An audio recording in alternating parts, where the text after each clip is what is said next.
simple right and wisdom Go live of on a Twitter? free I don't know how to people do that one. I to would do it make if I their knew how own to. choice so that their nation might endure. Also, give me 1 second. If it messes up, it's not And my now, allow me to welcome Archbishop Timothy Dolan and Reverend Franklin Graham, who will deliver our invocation.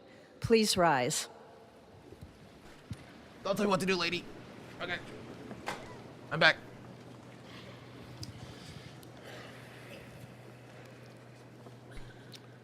Be still and know that I am God, supreme among the nations, supreme on the earth.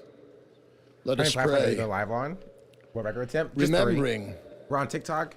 General We're George on, Washington on his knees YouTube, and we're on at Twitch. Valley Forge, recalling Abraham Lincoln at his second inaugural, with malice toward none, with charity for all, Rise, with firmness in the right as God gives us to see the right.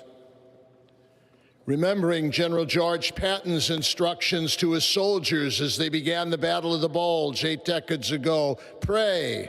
Pray when fighting. Pray alone. Pray with others. Pray by night. Pray by day. Observing the birthday of the Reverend Martin Luther King, who warned, good. without God, our efforts turn to ashes.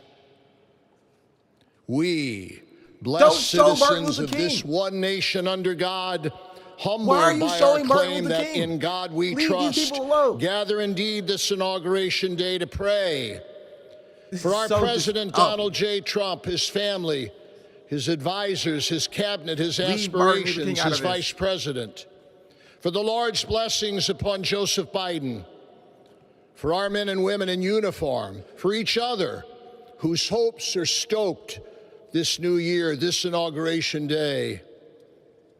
We cannot err in relying upon that prayer from the Bible, upon which our president will soon place his hand in oath, as we make our own the supplications of King Solomon for wisdom as he began his governance.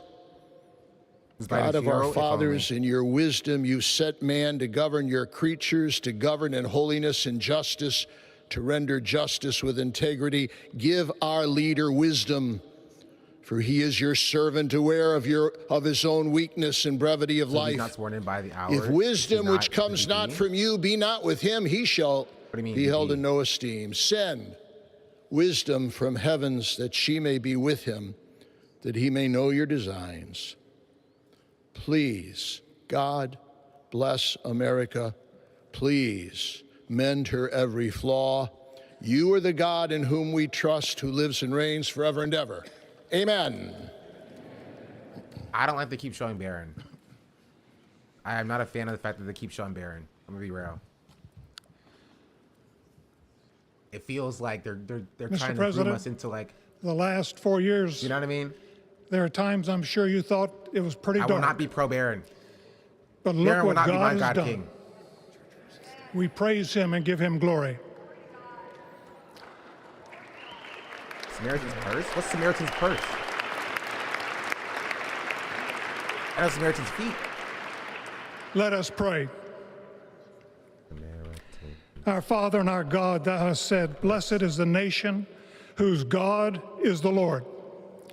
As the prophet Daniel prayed, blessed be the name of God forever and ever. Is it North Carolina? For wisdom and might are his.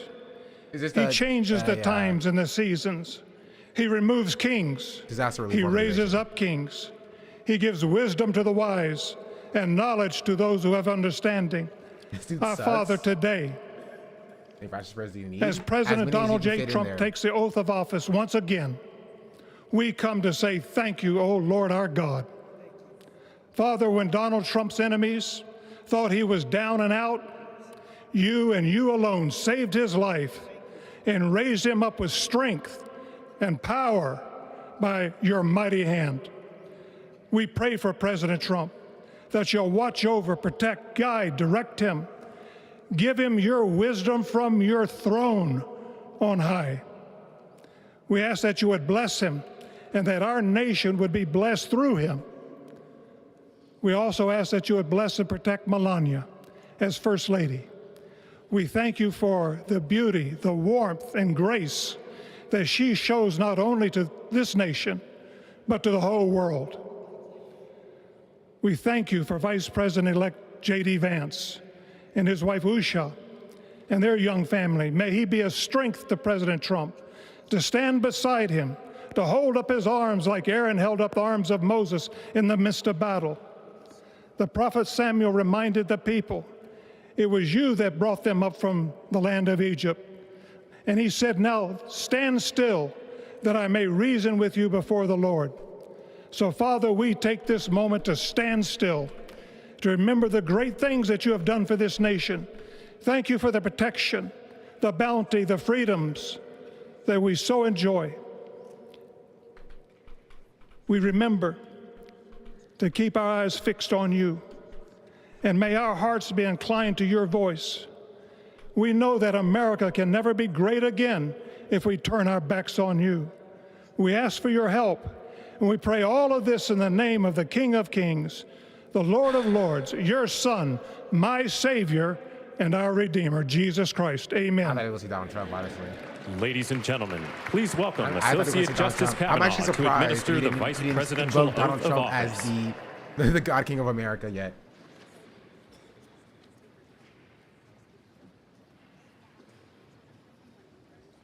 Who's that child? Oh no, they're gonna do. I don't know what's going on. Actually, I'm confused. Oh, they're the Vances? I'm gonna sacrifice that child? Chill.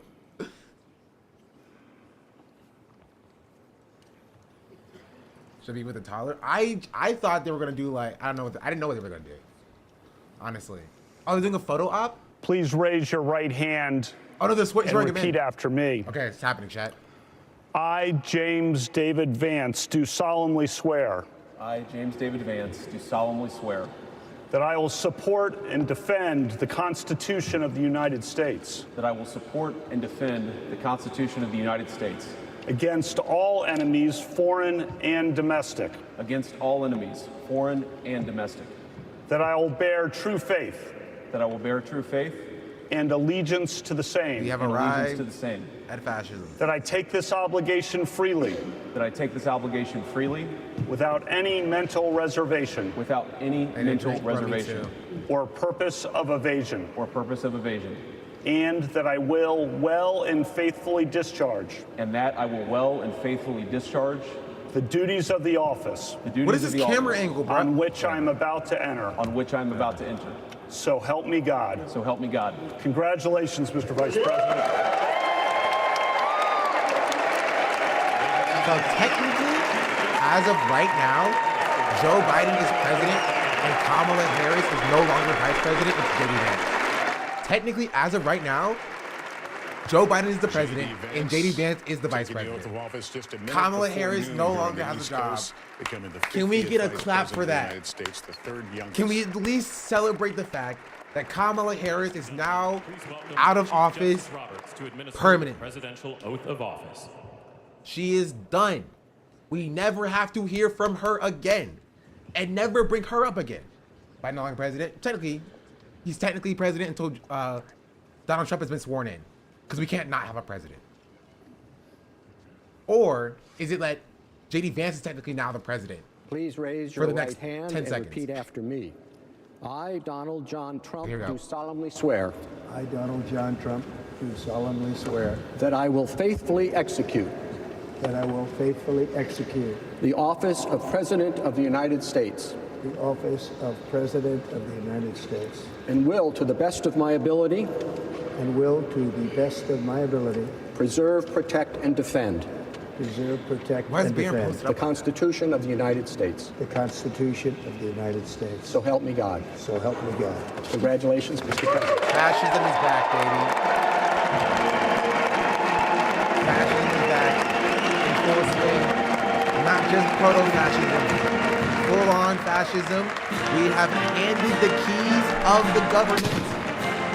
We've handed the keys of the government to an out-and-about fascist. Canyons resonating across Thank you Washington, so much, DC Joe right now Biden, as for Donald throwing Trump this becomes election. The 47th president Thank you so of the much, United Kamala States. Harris, for throwing this election.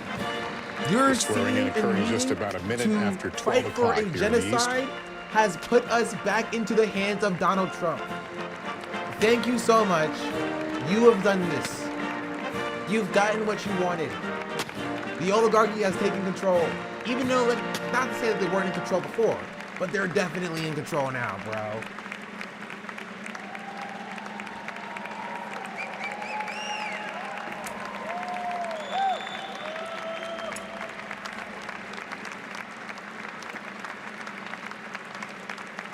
Shout out Joseph Robinette Biden for doing this to us. First to describe the era that we're about to launch into. But like, well, this is yet another unprecedented moment. Literally in the government. He's standing behind him while he's being sworn in. American political history, someone who's they've been like doing pilgrimages, as the media has called it, to Mar-a-Lago. What it takes to pass. But there is absolutely no pretense of a mask anymore. It's not even that the mask is slipping. It's not even that the mask is fully off. The mask isn't even in the same room anymore. House of the Senate, the Supreme Court has a conservative majority, and President Trump now has had 4 years to reflect on this job that he will embark on yet again. By the way, 20th Amendment alert. It holds that the previous term expires at noon. Whether or not you were sworn in, that term expires and President Trump becomes president. But they made it pretty close to the wire. So technically, I think J.D. Vance was sworn in just before noon and President Trump. Biden was not the president, so technically J.D. Vance was the president for a total of 2 to 3 minutes. Because he was sworn in before Donald Trump was. So he was president at the time that the swearing in happened. Because Donald Trump has not been sworn in yet. Combined net worth in that room is trillions. The combined net worth in this room is higher than the GDP of like most nations, 90% of nations. Chillier back in 2017 when he delivered a speech that is widely known now as the American Carnage speech, where he talked about the idea that there has been American carnage in this country. It was seen as dark and ominous, and so I think there is a question. It was a 16-minute speech then. I think there is a question as to the tone and tenor of these remarks now. President Trump's first remarks to the nation in his second historic term in office. I'm really struck by the fact that moving it indoors did not seem to take away any of the spectacle, the regal quality of that, the majesty of the office. I don't like to use terms that suggest monarchy, but the language kind of leads me that way. Yeah. So this space in the rotunda really is a cathedral of democracy, and this ceremony, moved from what would have been a sweeping and beautiful West Front, is quite stunning in how it's playing out. He is the 47th president, but there are 45 who have held the office because of the double term. And the battle hymn of the Republic. Let's listen.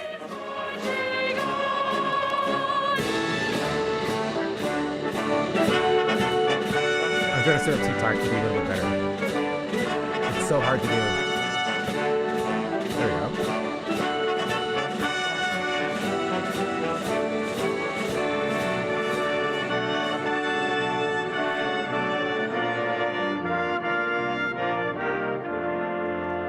Everybody, pour one out for our new president, God King Trump. He will now hold office forever.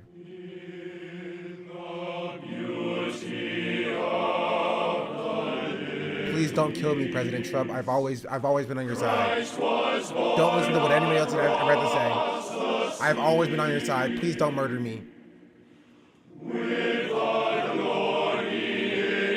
Please don't murder me. Please don't murder me. Don't murder me, please. Please don't murder me. Please don't murder me. Please don't murder me. Please. I've always been on your side. I've never swayed. I've never swayed from being on your side. Anything sitting there for I'm sorry. I've always been on your side. Please. Please. I've always been on your side. Please. To make men free while God is marching on. Please don't kill me, President Trump. I'm so patriotic right now. I'm so patriotic. I've never doubted you for a second. Never doubted you for a second. Please. Please, I've never doubted you for a second.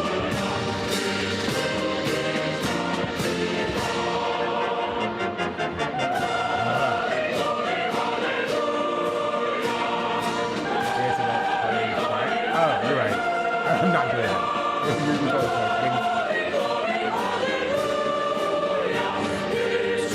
We're so cooked, Jack. This country is so cooked, bro.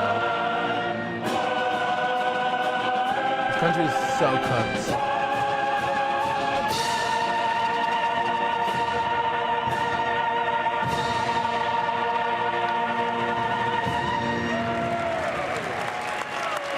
He's now the president again.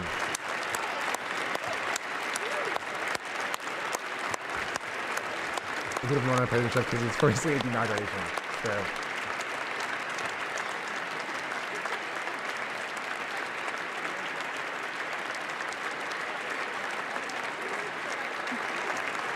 You can see him in the background too. Joe's making a speech incoming. Stop. Stop. Stop. Stop. Stop. Stop.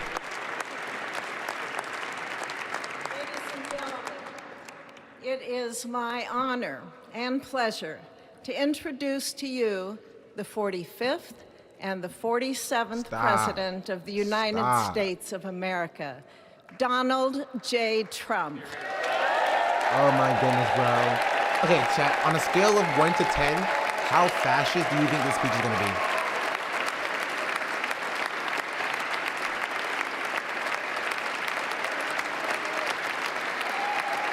$10, $11, $19, $11. This is the beginning. $100 fair. Just lay it on me. Thank you very much, everybody. Just lay it on me. Lay it on me. Thank you very, very much. Vice President Vance, Speaker Johnson, Senator Thune, Chief Justice Roberts, Justices of the United States Supreme Court, President Clinton, President Bush, President Obama, President Biden, Vice President Harris, and my fellow citizens. The golden age of America begins right now. Already 10. Already 10. I'm sorry. We're starting at a 10 for the fascism meter, bro. We're starting at a 10. From this day forward, our country will flourish and be respected again all over the world. We will be the envy of every nation, and we will not allow ourselves to be taken advantage of any longer. During every single day of the Trump administration, I will very simply put America first.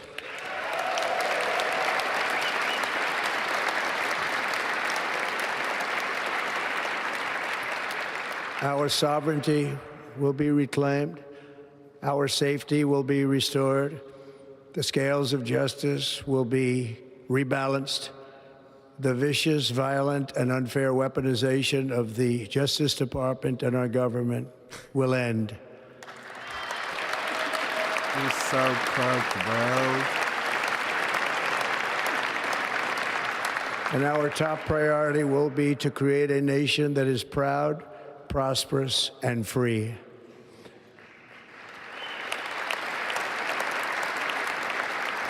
America will soon be greater, stronger, and far more exceptional than ever before. I return to the presidency confident and optimistic that we are at the start of a thrilling new era of national success.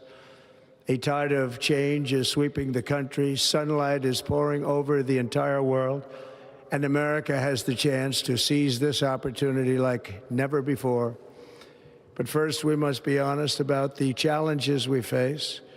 While they are plentiful, they will be annihilated by this great momentum that the world is now witnessing in the United States of America.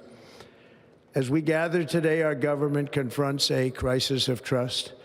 For many years, a radical and corrupt establishment has extracted power and wealth from our citizens while the pillars of our society lay broken and seemingly in complete disrepair. We now have a government that cannot manage even a simple crisis at home, while at the same time stumbling into a continuing catalog of catastrophic events abroad.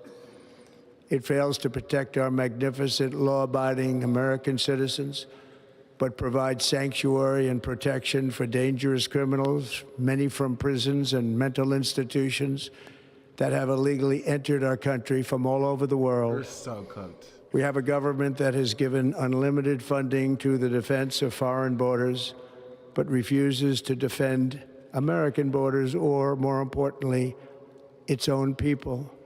Our country can no longer deliver basic services in times of emergency, as recently shown by the wonderful people of North Carolina, been treated so badly. I'm North Carolina, born and raised. And other states who are still suffering from a hurricane that took place many months ago. Or more recently, Los Angeles, where we're watching fires still tragically burn. Bro, he's from weeks ago without even a token of defense. They're raging through the houses and communities, even affecting some of the wealthiest and most powerful individuals in our country, some of whom are sitting here right now. They don't have a home any longer. That's interesting. But we can't let this happen. Everyone is unable to do anything about it. That's going to change. We have a public health system that does not deliver in times of disaster, yet more money is spent on it than any country anywhere in the world. And we have an education system that teaches our children to be ashamed of themselves in many cases, to hate our country despite the love that we try so desperately to provide to them. All of this will change starting today, and it will change very quickly. Oh, we're cooked. Oh, we're so cooked. We're so cooked, bro. We are so cooked. My recent election is a mandate to completely and totally reverse a horrible betrayal and all of these many betrayals that have taken place, and to give the people back their faith, their wealth, their democracy, and indeed their freedom. From this moment on, America's decline is over. All right, bro. All right, bro. All right, bro. Our liberties and our nation's glorious destiny will no longer be denied, and we will immediately restore the integrity, competency, and loyalty of America's government. Over the past 8 years, I have been tested and challenged more than any president in our 250-year history, and I've learned a lot along the way. The journey to reclaim our republic has not been an easy one, that I can tell you. Those who wish to stop our cause have tried to take my freedom and indeed to take my life. Just a few months ago in a beautiful Pennsylvania field, an assassin's bullet ripped through my ear. But I felt then, and believe even more so now, that my life was saved for a reason. I was saved by God to make America great again.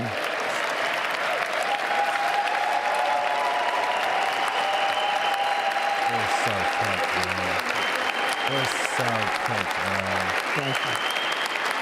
We're so insanely cooked, bro. Thank you very much.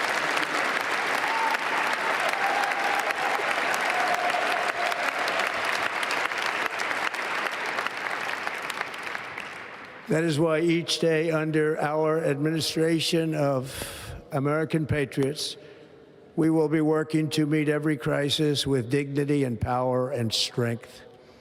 We will move with purpose and speed to bring back hope, prosperity, safety, and peace for citizens of every race, religion, color, and creed.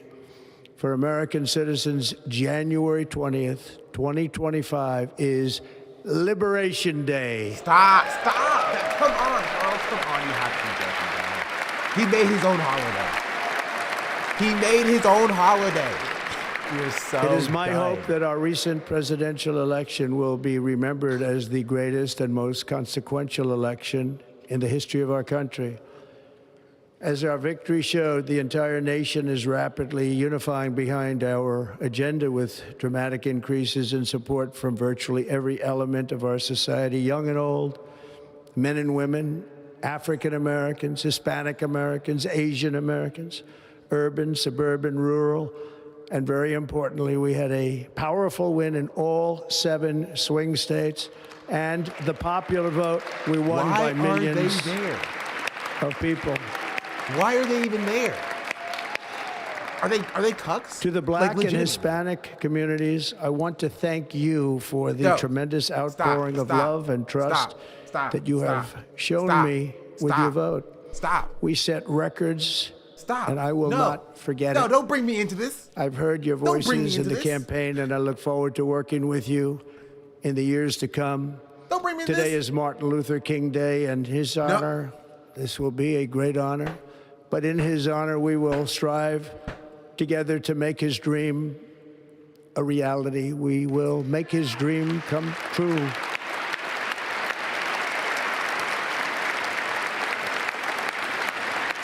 Are you serious?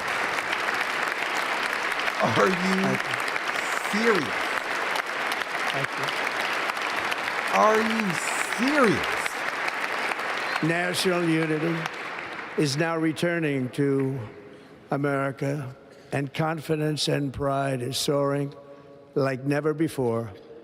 In everything we do, my administration will be inspired by a strong pursuit of excellence and unrelenting success. We will not forget our country. We will not forget our Constitution. And we will not forget our God. Can't do that. Oh, he's grifting so hard right now, bro. He's grifting so hard. Today, I will sign a series of historic executive orders. Okay, here it is. With these actions, we will begin the complete restoration of America and the revolution of common sense. It's all about common sense. First, I will declare a national emergency at our southern border. Not surprising. He said he would do this.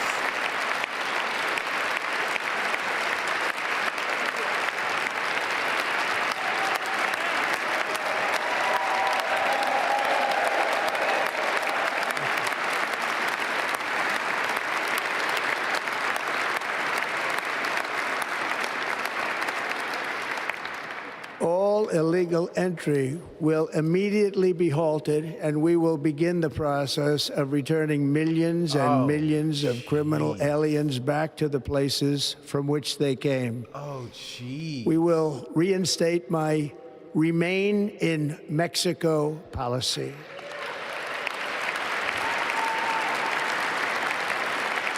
I will end the practice of catch and release. And I will send troops to the southern border to repel the disastrous invasion of our country.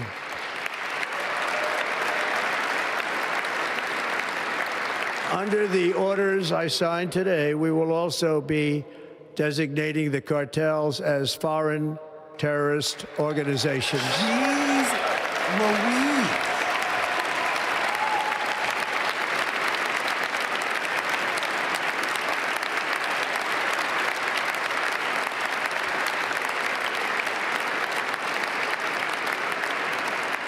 And by invoking the Alien Enemies Act of 1798, I will direct our government to use the full and immense power of federal and state law enforcement to eliminate the presence of all foreign gangs and criminal networks, bringing devastating crime to U.S. soil, including our cities and inner cities. First of all, you should not be invoking any law from 1778. As Commander-in-Chief, I have no higher responsibility than to defend our country from threats and invasions, and that is exactly what I am going to do. We will do it at a level that nobody's ever seen before. Next, I will direct all members of my cabinet to marshal the vast powers at their disposal to defeat what was record inflation and rapidly bring down costs and prices. Okay, how will you do that? 98 laws are not my favorite, yeah. The inflation crisis was caused by massive overspending and escalating energy prices, and that is why today I will also declare a national energy emergency. We will drill, baby, drill. Okay, that's just Biden policies. So that's not Obama not on the stage. No, he was. He should be there. The show didn't go.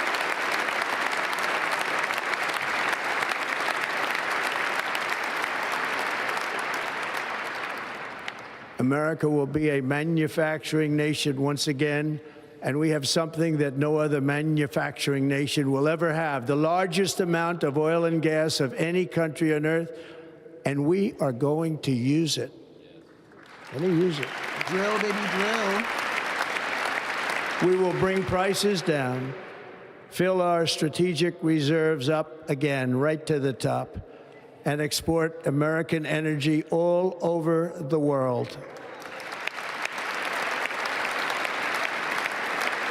We will be a rich nation again, and it is that liquid gold under our feet that will help to do it. Okay, sure. With my actions today, we will end the Green New Deal, and we will revoke the electric vehicle mandate, saving our auto industry and keeping my sacred pledge to our great American auto workers. That would be fact. Drill, baby, drill.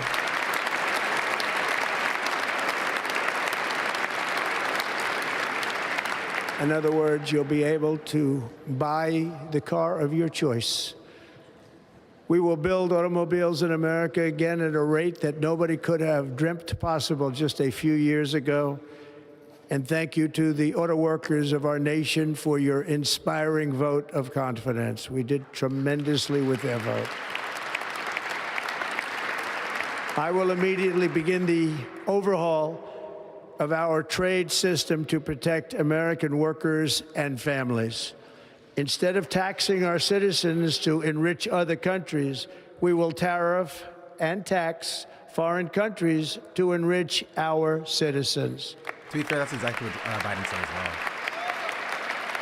Or Kamala said. For this purpose, we are establishing the External Revenue Service to collect all tariffs, duties, and revenues. It will be massive amounts of money pouring into our treasury, coming from foreign sources. The American dream will soon be back and thriving like never before to restore competence and effectiveness to our federal government.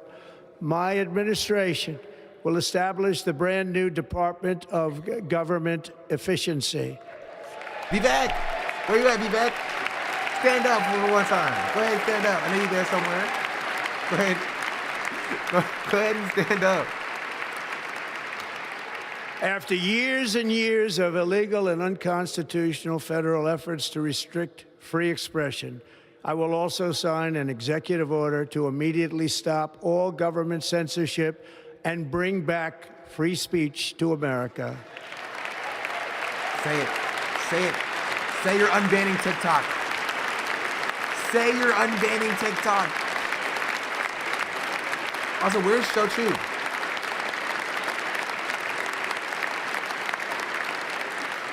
Never again will the immense power of the state be weaponized to persecute political opponents. Something I know something about. We will not allow that to happen. It will not happen again. Under my leadership, we will restore fair, equal, and impartial justice under the constitutional rule of law.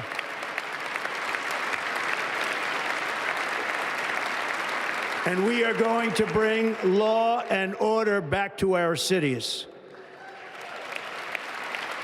You called for a rap? Of course he did. You know he did. This week, I will also end the government policy of trying to socially engineer race and gender into every aspect of public and private life. I don't know about that. Like, just no DEI, sure. That's not surprising. We will forge a society that is colorblind and merit-based. There's no policy. That's my point. I don't know. You just says like no DI. As of today, it will henceforth be the official policy of the United States government that there are only two genders, male and female. God.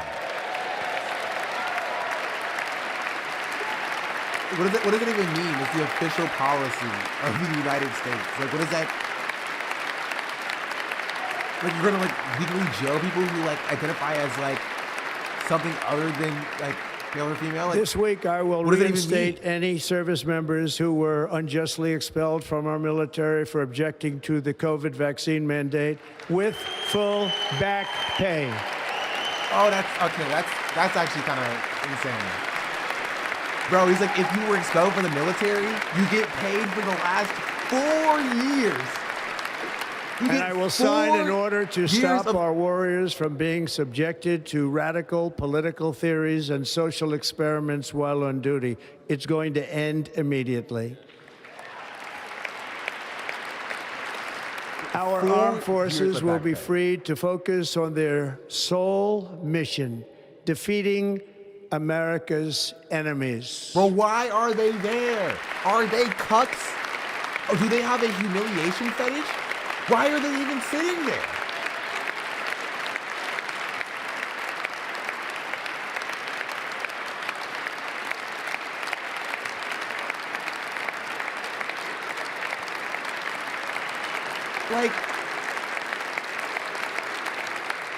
Like in 2017, we will again build the strongest military the world has ever seen. We will measure our success not only by the battles we win, but also by the wars that we end, and perhaps most importantly, the wars we never get into.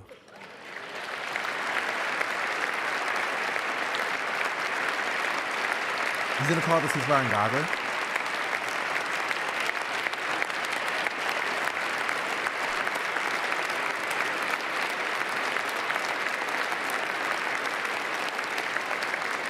My proudest legacy will be that of a peacemaker and unifier. That's what I want to be, a peacemaker and a unifier.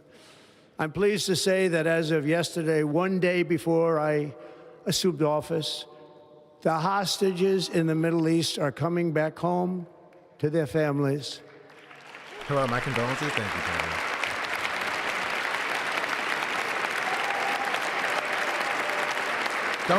Don't.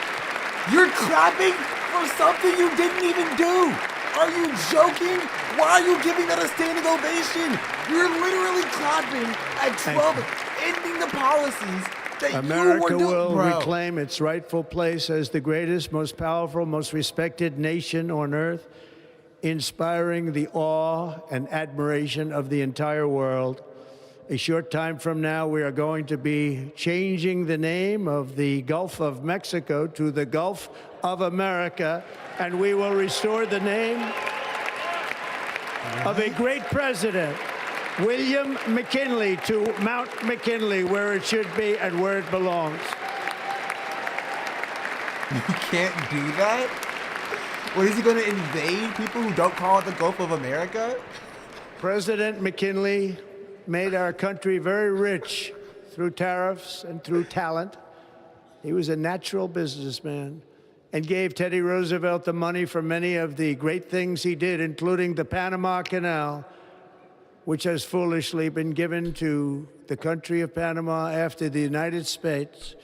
The United States, I mean, think of this, spent more money than ever spent on a project before and lost 38,000 lives in the building of the Panama Canal. We have been treated very badly from this foolish gift that should have never been made, and Panama's promise to us has been broken. The purpose of our deal and the spirit of our treaty has been totally violated. American ships are being severely overcharged. Is he going to say we're going to take back the Panama Canal? In any way, shape, or form, and that includes the United States Navy.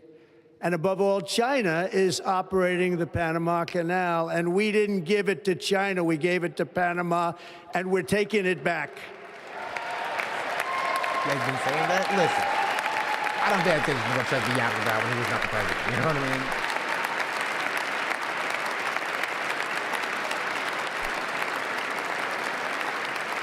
He just be saying shit. You know what I mean? Above all, my message to Americans today is that it is time for us to once again act with courage, vigor, and the vitality of history's greatest civilization. So as we liberate our nation, we will lead it to new heights of victory and success. We will not be deterred. Together, we will end the chronic disease epidemic and keep our children safe, healthy, and disease-free.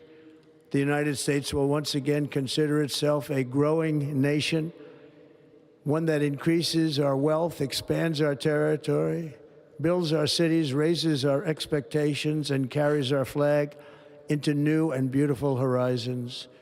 And we will pursue our manifest destiny into the stars, launching American astronauts to plant the stars and stripes on the planet Mars. Okay, sure. That one was for Elon Musk. Show Elon Musk. Okay, there he is. There he is. He's so gross. Stop. Disgusting. Get his face off the screen. Ambition Tucker Carlson is the lifeblood of a great nation. And right now, our nation is more ambitious than any other. There's no nation like our nation. Americans are explorers, builders, innovators, entrepreneurs, and pioneers. The spirit of the frontier is written into our hearts. The call of the next great adventure resounds from within our souls. Our American ancestors turned a small group of colonies on the edge of a vast continent into a mighty republic of the most extraordinary citizens on earth. No one comes close. Americans pushed thousands of miles through a rugged land of untamed wilderness. They crossed deserts, scaled mountains, braved untold dangers, won the Wild West, ended slavery, rescued millions from tyranny, lifted billions from poverty, harnessed electricity, split the atom, launched mankind into the heavens, and put the universe of human knowledge into the palm of the human hand. If we work together, there is nothing we cannot do and no dream we cannot achieve. Many people thought it was impossible for me to stage such a historic political comeback. But as you see today, here I am. The American people have spoken.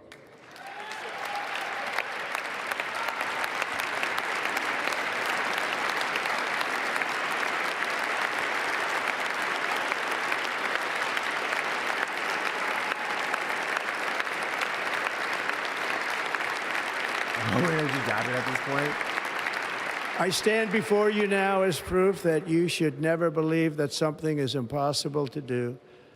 In America, the impossible is what we do best. I think that's as much on the screen.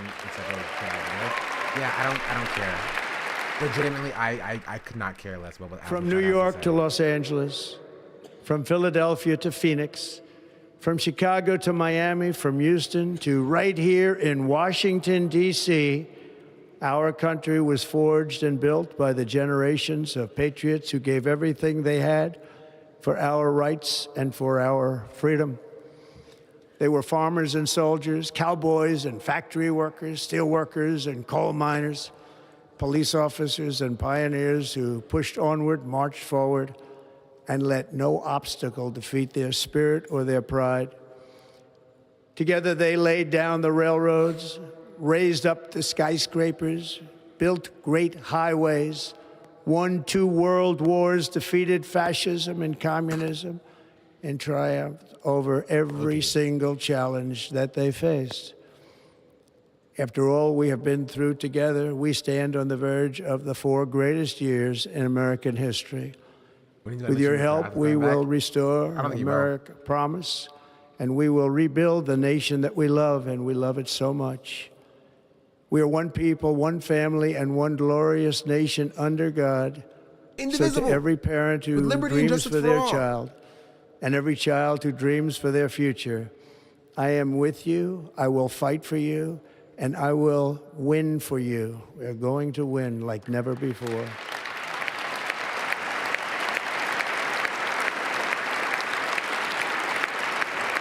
Thank you. Thank you.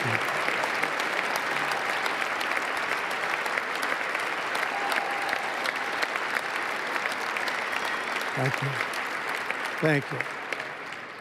In recent years, our nation has suffered greatly, but we are going to bring it back and make it great again, greater than ever before. We will be a nation like no other, full of compassion, courage, and exceptionalism. Our power will stop all wars and bring a new spirit of unity to a world that has been angry, violent, and totally unpredictable. He's just yapping. America will be respected again and admired again, including by people of religion, faith, and goodwill. We will be prosperous. We will be proud. We will be strong, and we will win like never before. We will not be conquered. We will not be intimidated. We will not be broken, and we will not fail. From this day on, the United States of America will be a free, sovereign, and independent nation. We will stand bravely. We will live proudly.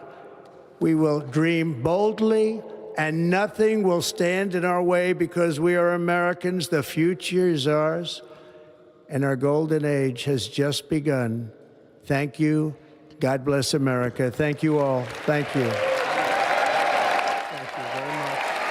Thank you very much. President Trump with a lower key tone, but a speech that echoed and mirrored many of the statements of his last inaugural speech 4 years ago.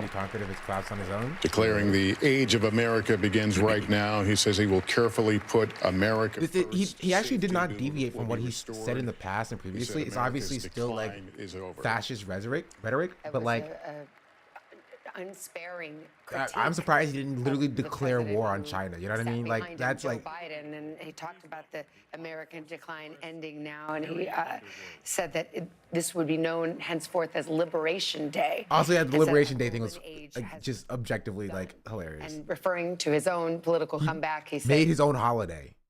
Have spoken. America, I thought the inauguration was outdoors. Yeah, they moved it inside because of the weather. They said. I was struck by that moment when he said, from this moment on. Oh, no, Biden has a speech too? Oh, God.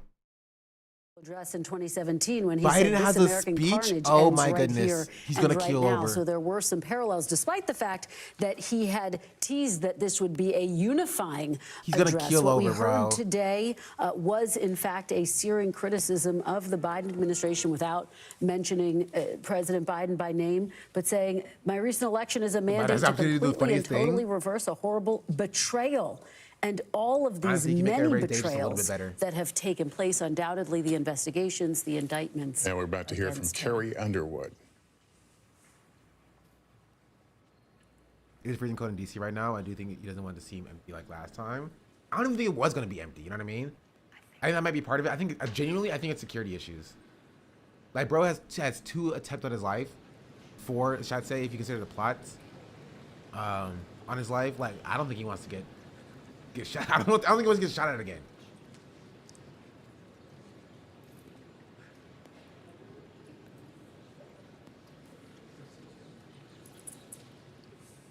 Waiting for her performance to begin. There's the new president of the United States taking. You think this is going to demonetize me on YouTube? Carrie Underwood, do not copyright claim this on YouTube. Gosh darn it, it's the inauguration.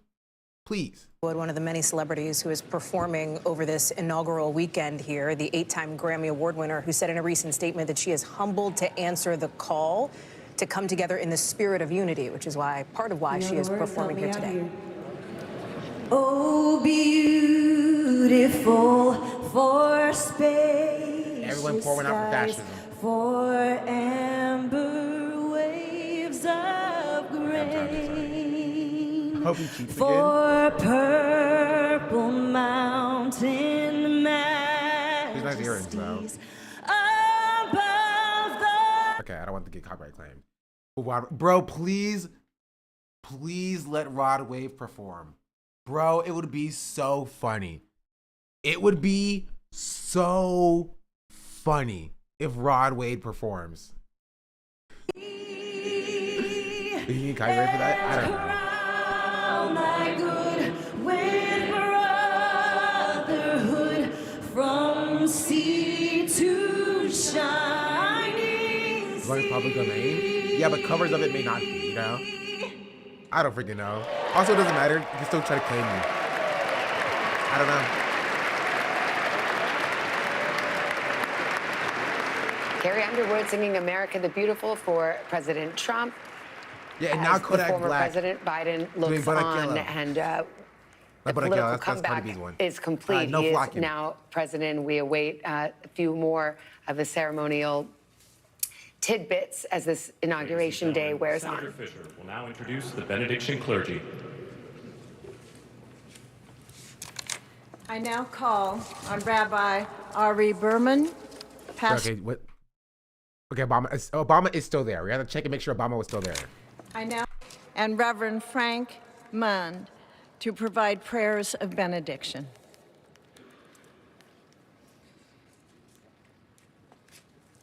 Obama is still there. Let us pray. Almighty God, your prophet Jeremiah walked the streets of Jerusalem and blessed its inhabitants with the Hebrew words, Baruch HaGever Eshe Yiftach B'Hashem. Blessed is Israel, by the way. Oh no, I couldn't tell by the pin. You know what I mean? I had no idea. Thousands of years later, this great nation, which adopted these words as its motto, "In God we trust," stands at a moment of historic opportunity. Americans are searching for meaning. Our merciful Father, help us rise to meet this moment. Bless President Donald J. Trump and Vice President J.D. Vance. I still can't believe that. Strength and courage. I can't believe that that like Joe Biden and Kamala Harris both gave a standing ovation to Trump calling out for the hostages. You know what I mean? Which George Washington called the I still can't believe indispensable that. supports of American prosperity. No shot. Guide Yes. our schools and college campuses, which have been standing ovation experiencing for such unrest. When Joe to Biden was like, inspire when the Donald next Trump was like, generation to pair we released the hostages with wisdom and truth with virtue.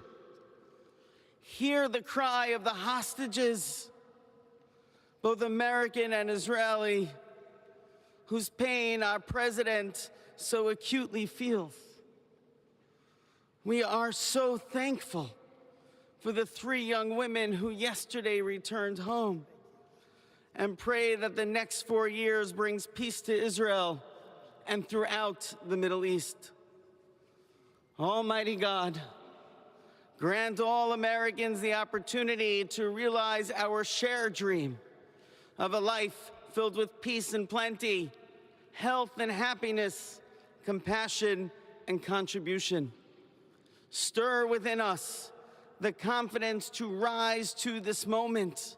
For while we trust in God, God's trust is in us, the American people. America is called to greatness, to be a beacon of light and a mover of history. May our nation merit the fulfillment of Jeremiah's blessing, that like a tree planted by water, we shall not cease to bear fruit. May all of humanity experience your love and your blessing. May it be thy will, and let us say, Amen. I didn't say Israel instead of America. Let us pray for our 47th president. Heavenly Father, we're so grateful that you gave our 45th and now our 47th not this president. guy. Are you kidding me? Oh, bro. Good, you know what? Good for him. Good for him. This is the guy who's been riding Trump for the last 4 years. I'm so happy he gets his moment here. Okay? I'm so happy he gets his moment here. Like, bro, if I put that much effort into riding for Trump and you didn't get this, you know what? Good for you. Good for you. I'm not letting him speak though. You know what I mean? He doesn't deserve to hear it on my stream. Like, come on. The Trump said no more DEI? Yeah, what happened? Is this not DEI, Trump? Because we are so grateful today that you will use our 47th president so we would sing with new meaning, my country. Okay, I can't. This person makes me so mad. He makes me so mad. Like, a land of the Pilgrim's pride from every mountainside. Let freedom ring, and because America is called to be a great nation. That makes me so mad. He's going all out. This is his moment. Look at him. Look at him. Look at him. Look at him smiling. Look at him smiling. He's like, yeah. I gotta tap dance for one time. You would never be MLK. Okay. Me muting this makes this all the funnier. I don't know what he's saying, but he's probably preaching. You know what? Spit, Pastor. Go ahead. Keep riding for Trump.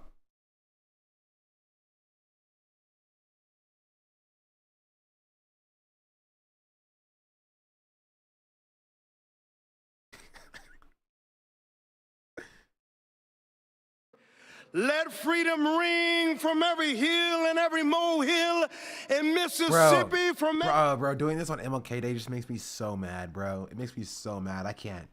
I want to unmute it for the content, but it infuriates me. On MLK, bro, just this visual.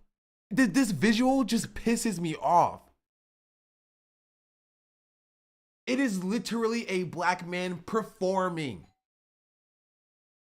Oh, that's my food I ordered. Okay, here, enjoy this, chat. At last, if you believe where the Spirit of the Lord is, there is liberty. Come on, put your hands together and give your great God great glory.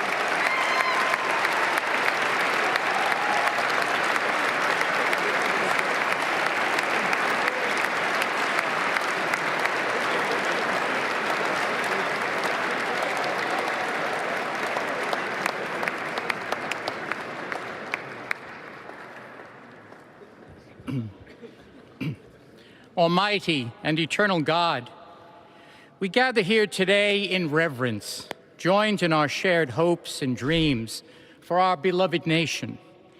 In this sacred moment of the inauguration of President Donald J. Trump and Vice President J.D. Vance, we turn our hearts to you, seeking your divine assistance and abundant blessings upon this pivotal moment in history. We come before you with profound gratitude for the many gifts you have bestowed upon our land. Thank you for the freedoms we cherish, for the strength of our communities, and for the resilience of our spirit. As our President and Vice President embrace their newly appointed roles, we humbly implore that your everlasting love and wisdom will envelop them. Grant them the clarity of mind to navigate the challenges that lie ahead and the compassion to serve all citizens with fairness and integrity.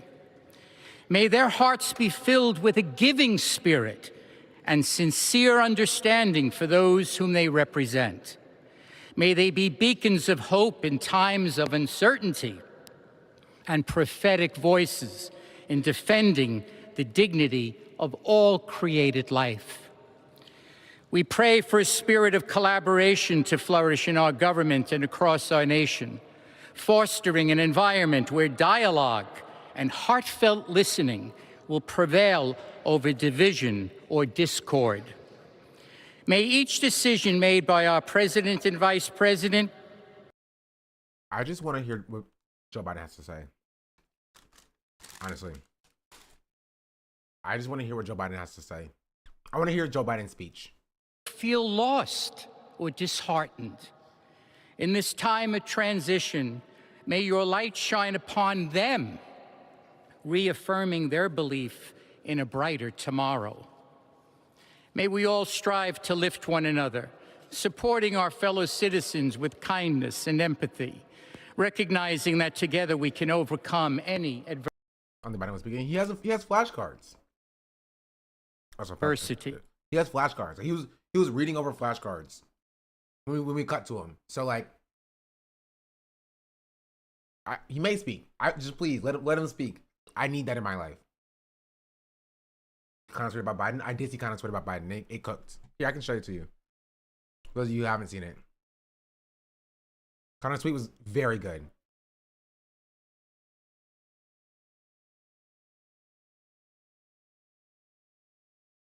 Here. He says, your legacy is one of genocide, and your hubris will be remembered as what leads America into total fascist oligarchy. If only your wife could live long enough after you've passed just to experience a fraction of the pain and loneliness that those misplaced, and without their loved ones in Gaza will have experienced due to your ineptitude. If God is watching, he will look at you in disgust. Had a grog write this one, by the way. LOL. Don't know what that means. Do you play Fortnite, Joe? It's so good. It's so good. Without Mary and Fred Trump, this day would never be the miracle that has just begun. From their place in heaven. Wait, he's saying, bro, like, shout out Trump's parents for giving birth to him, bro. Okay, that's a level of meat riding I couldn't even get up to. That is a level of meat riding that is too far even for me. Let us go forth now with these words of President Trump's emblazoned on our hearts. As long as we have pride in our beliefs, courage in our convictions, and faith in our God, then we will not fail. We stand tall, we stand proud, because we are Americans, and Americans kneel to God, and to God alone. Amen. Ladies and gentlemen, please remain standing for our national anthem.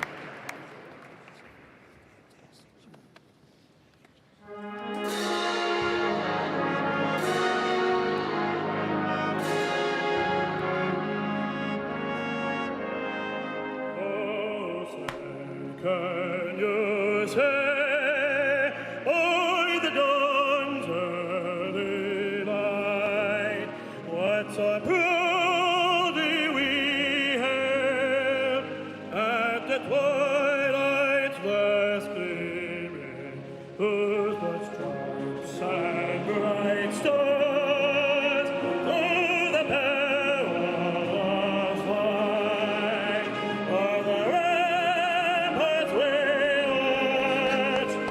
That's our president, Chad. They call me Snoop Dogg of Twitch, baby. I do this for Trump.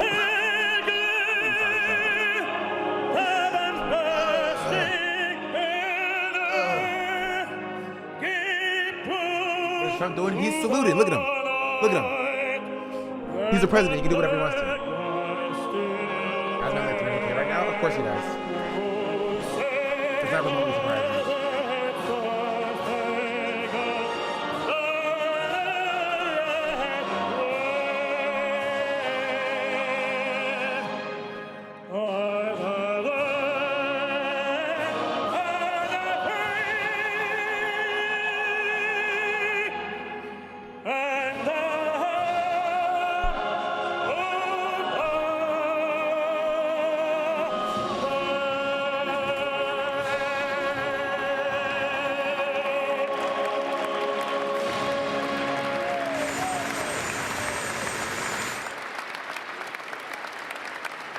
I missed January 6th. That was a fun day. Ladies and gentlemen, please be seated.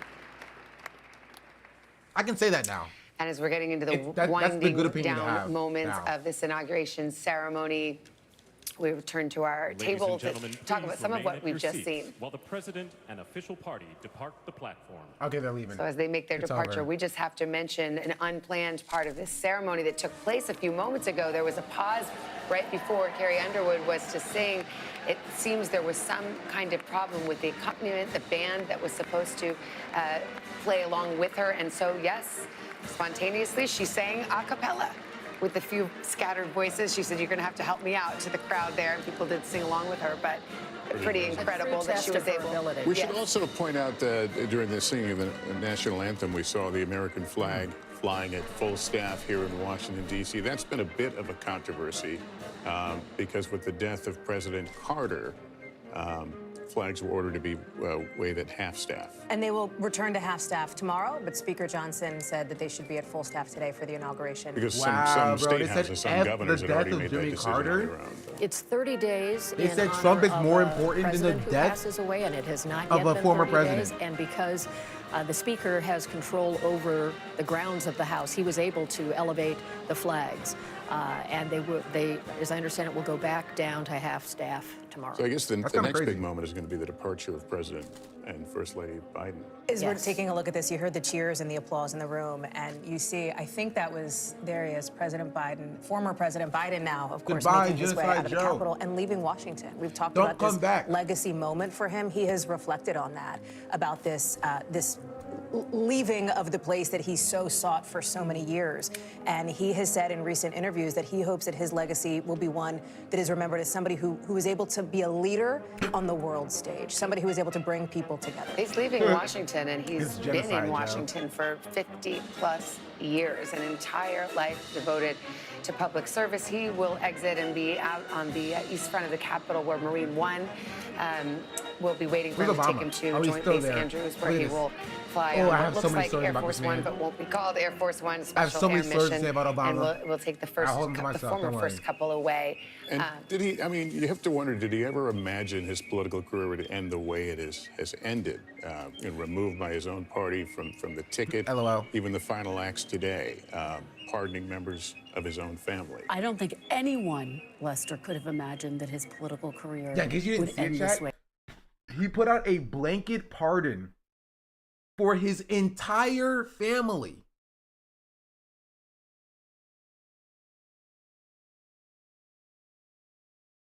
A blanket pardon for his entire family. That's crazy. Honestly, the first decision I respect. The first decision I respect for from Joe Biden.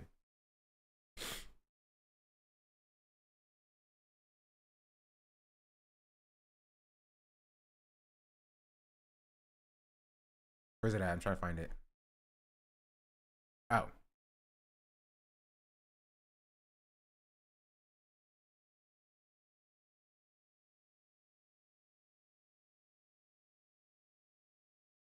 Biden has pardoned his family. Be it known that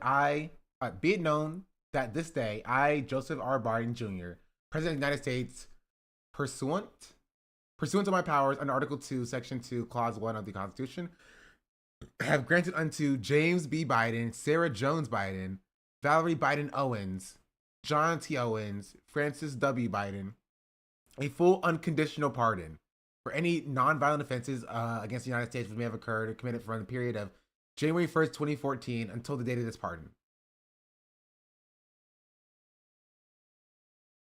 That's crazy. Honestly, respect. This is what Stephen Dongensinger had to say. The president just pardoned his family, signed on my request. That's not surprising at all to me.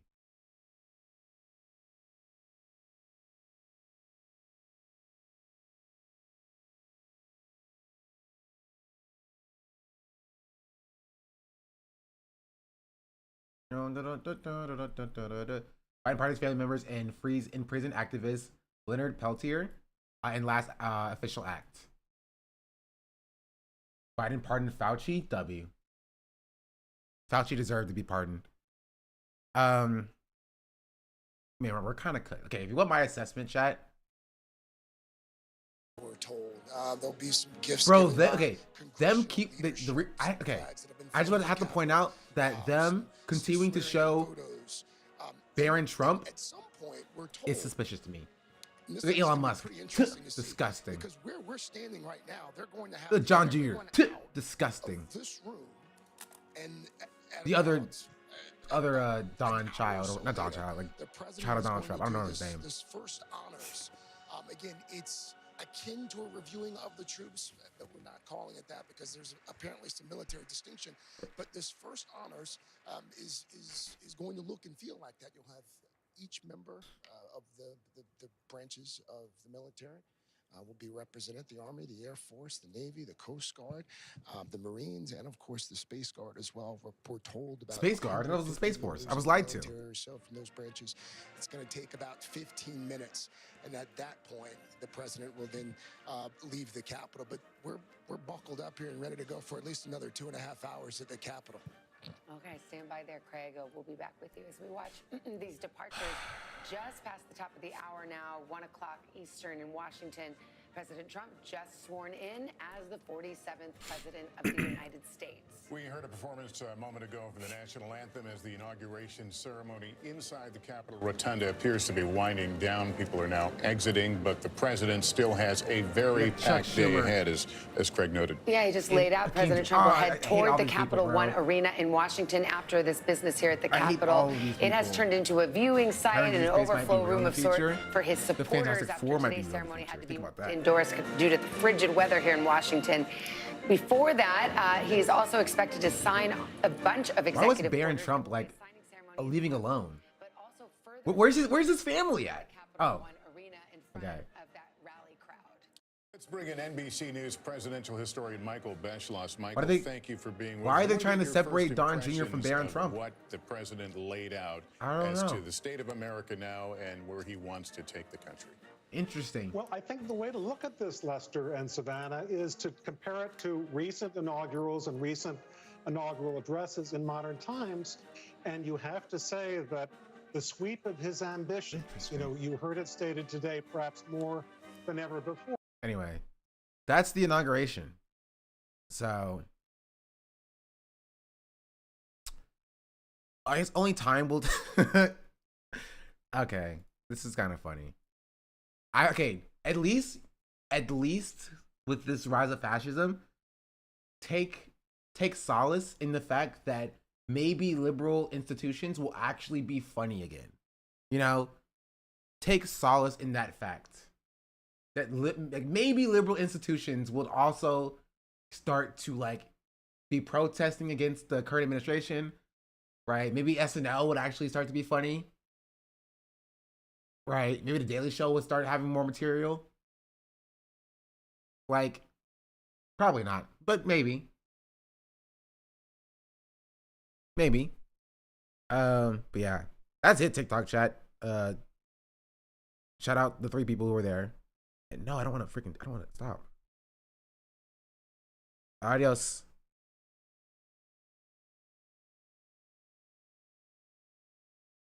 And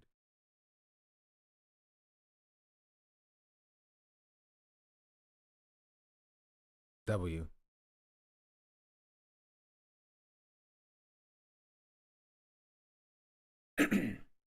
Oh, they're all streamed? Yeah, I saw.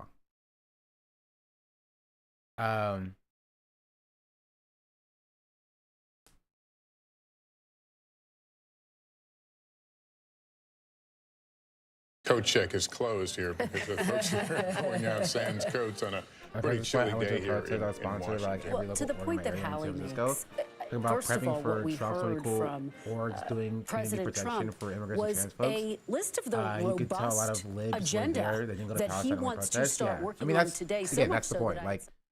Now that Trump is in office, the liberals have finally awoken. They are finally realizing that, maybe we can speak truth to power if the truth to power is being spoken against Trump, right? And so, as I'm saying, take solace in knowing that they will now stand alongside you when it comes to fighting against Trump, but they will do nothing to stop Trump from happening again in the future. You feel me?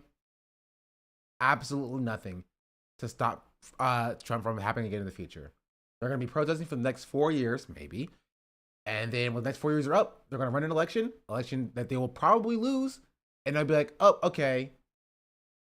Not fighting against Trump. And if they happen to win it, then they'll do nothing to stop Trump from happening again in the future.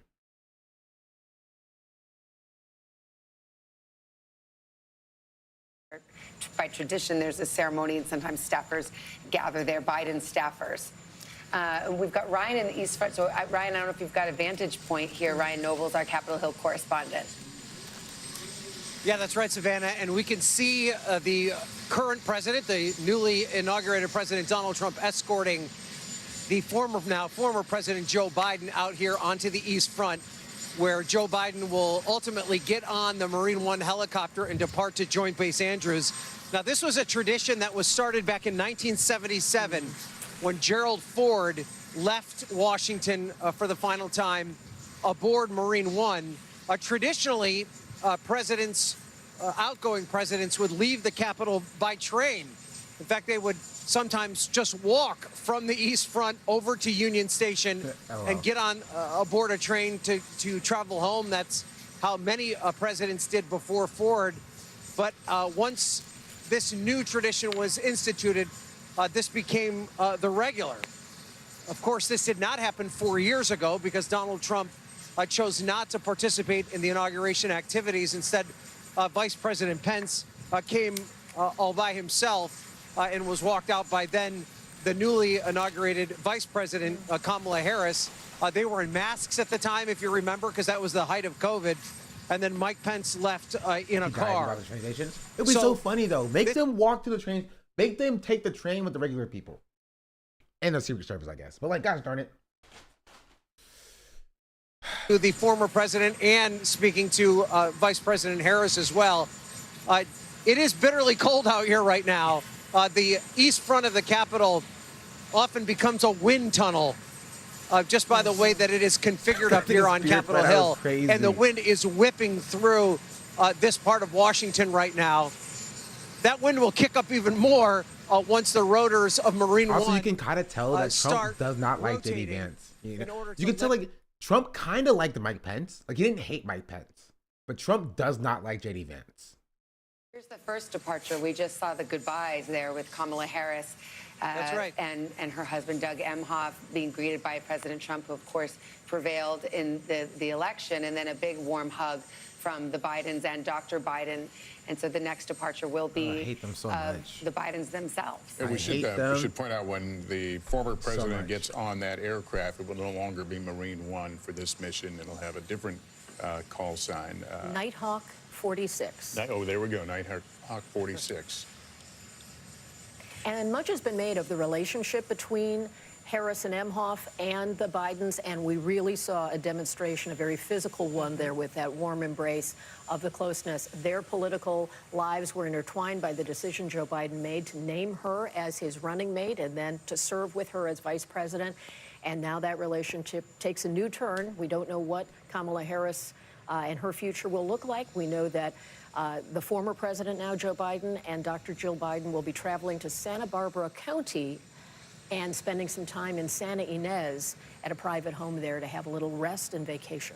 It's the same area, I believe, that they spent time after the Democratic convention back in the summer. Another difficult Please never come back. Please leave. Hopefully, former President Biden, Kamala Harris left and expressed publicly great and that she frustration just goes with the away. way that she felt her husband I don't want to was see her treated writing over the any summer books. by the Democratic Party. I don't want to see her giving any talking speeches. about, for example, I hope former any House speeches Speaker Nancy Pelosi that either Joe Biden and Kamala Harris do are immediately interrupted by protesters. Joe Biden and Kamala Harris should not have a single speaking engagement, right, that is not interrupted by protesters, ever. I think the country is to some extent hungry for these images of bipartisanship, the peaceful transfer of power, very different images than the ones we saw 4 years ago. And again, the question, what will become of the Democratic Party now? I mean, it's just, the word is class. It's a classy thing to do. It's classy to come to your former rival's inauguration. It's classy to see them off. It's classy to have. Also classy to lose an election to them. Thank you. Marine One with a special designation. Yeah, super classy. It's what we expect and hope and aspire to in this country, which actually brings us directly to John Meacham, presidential historian who has done some work for President Biden and writing speeches and so forth. But what are your thoughts, John, as we see these images, but also looking back at the inaugural address we just heard? Well, let's start with President Biden for a moment. This is 53 years of federal service that is coming to an end. This would be as if someone who had been elected to the United States Senate when Harding won the presidency had left when Joe Biden was a freshman senator. President Biden's life has been marked by extraordinary tragedy and extraordinary twists of fate. It brought him to the pinnacle of power at a late season in his life. He believes deeply in the American experiment for all of its imperfections. Many of the I was not surprised that they went to the inauguration. Also, obviously Logan Paul and Jake Paul, and this is Conor McGregor. I don't know who this lady is. This is just a random lady. This is not surprising that they were there.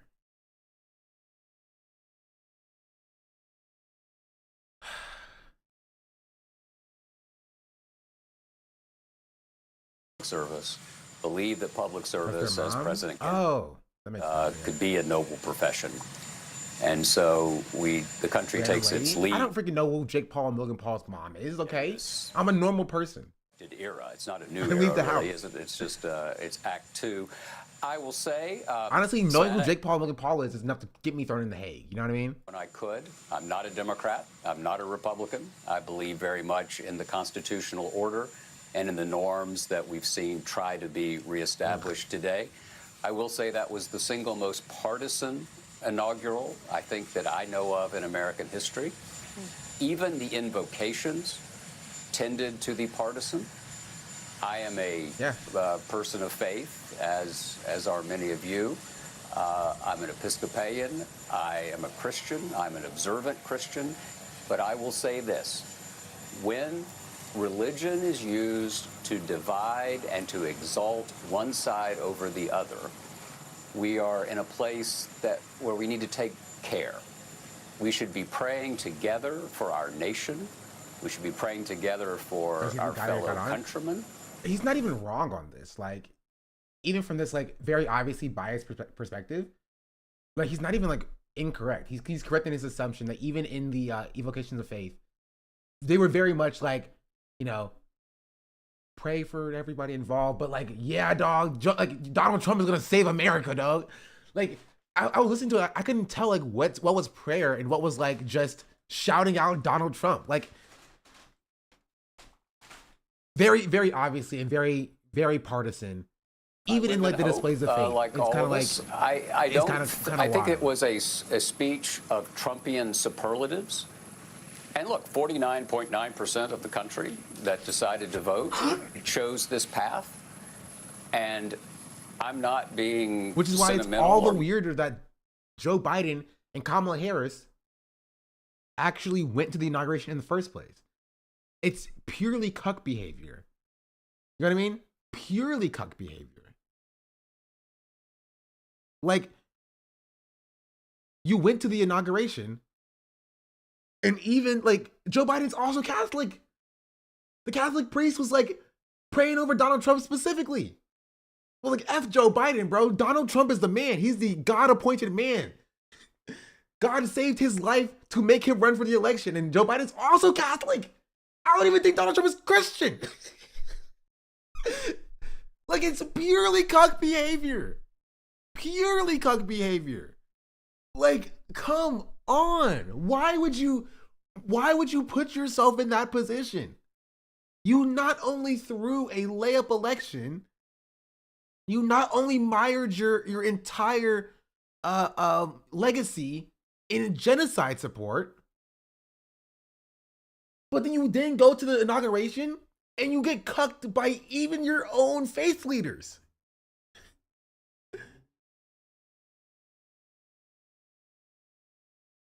Like, even the rabbi who was wearing the hostage pin was shouting out Donald Trump for freeing the hostages, essentially. And you gave him a standing ovation. It's so crazy. It's insanely crazy. Why would you even go to this in the first place? What did your bipartisanship give you? What did your reaching across the aisle give you? That's why you lost the election. That is why you lost. You lost because you were unable to separate yourself from Biden, and both of you kept pandering to the Republicans who didn't want you in the first place. And down to the end, to the wire, the last second, You're sitting in the cuck chair watching somebody who beat you in the election basically shit on your entire life.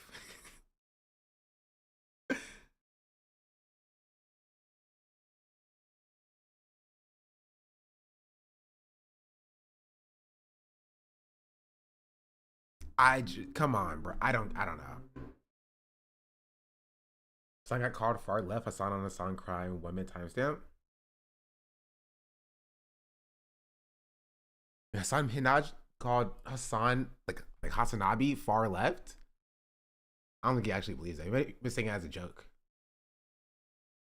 Happy Inauguration Day. Guess what, folks? We got a brand new 1,460 days to alienate your loved ones and possibly lose your job because you're arguing about politics.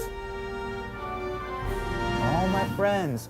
Oh, they're all hitting me up for my Christianity, completely profane of anything sacred. Bro, Trump didn't even put his hand on the Bible to swear in. Like, it's so. I was calling it when he was during his speech. I was telling you he was a grifter, right? Like, he doesn't even believe it. He doesn't even believe the things that he's claiming. Bro, he said God for like I think the first time in his life during the speech, the first time of his life during the speech, and people were cheering him on. Thoughts. Everybody's got hot takes. Everybody's speculating, and nobody has any idea what is gonna happen. But here is what will definitely happen. This rectangle of sadness is gonna start hitting you with notifications that'll make you feel like you're getting attacked by birds. And the longer you stare at this rectangular piece of shit, the angrier you're gonna get. Here is exactly how it will go down. Trump will do something weird, dumb, hilarious, or insane. Then the news networks will cover it. Then the pundits paid by those same networks will react to their own coverage. Then the far left will hate on the pundits. Oh, they fucking nuts.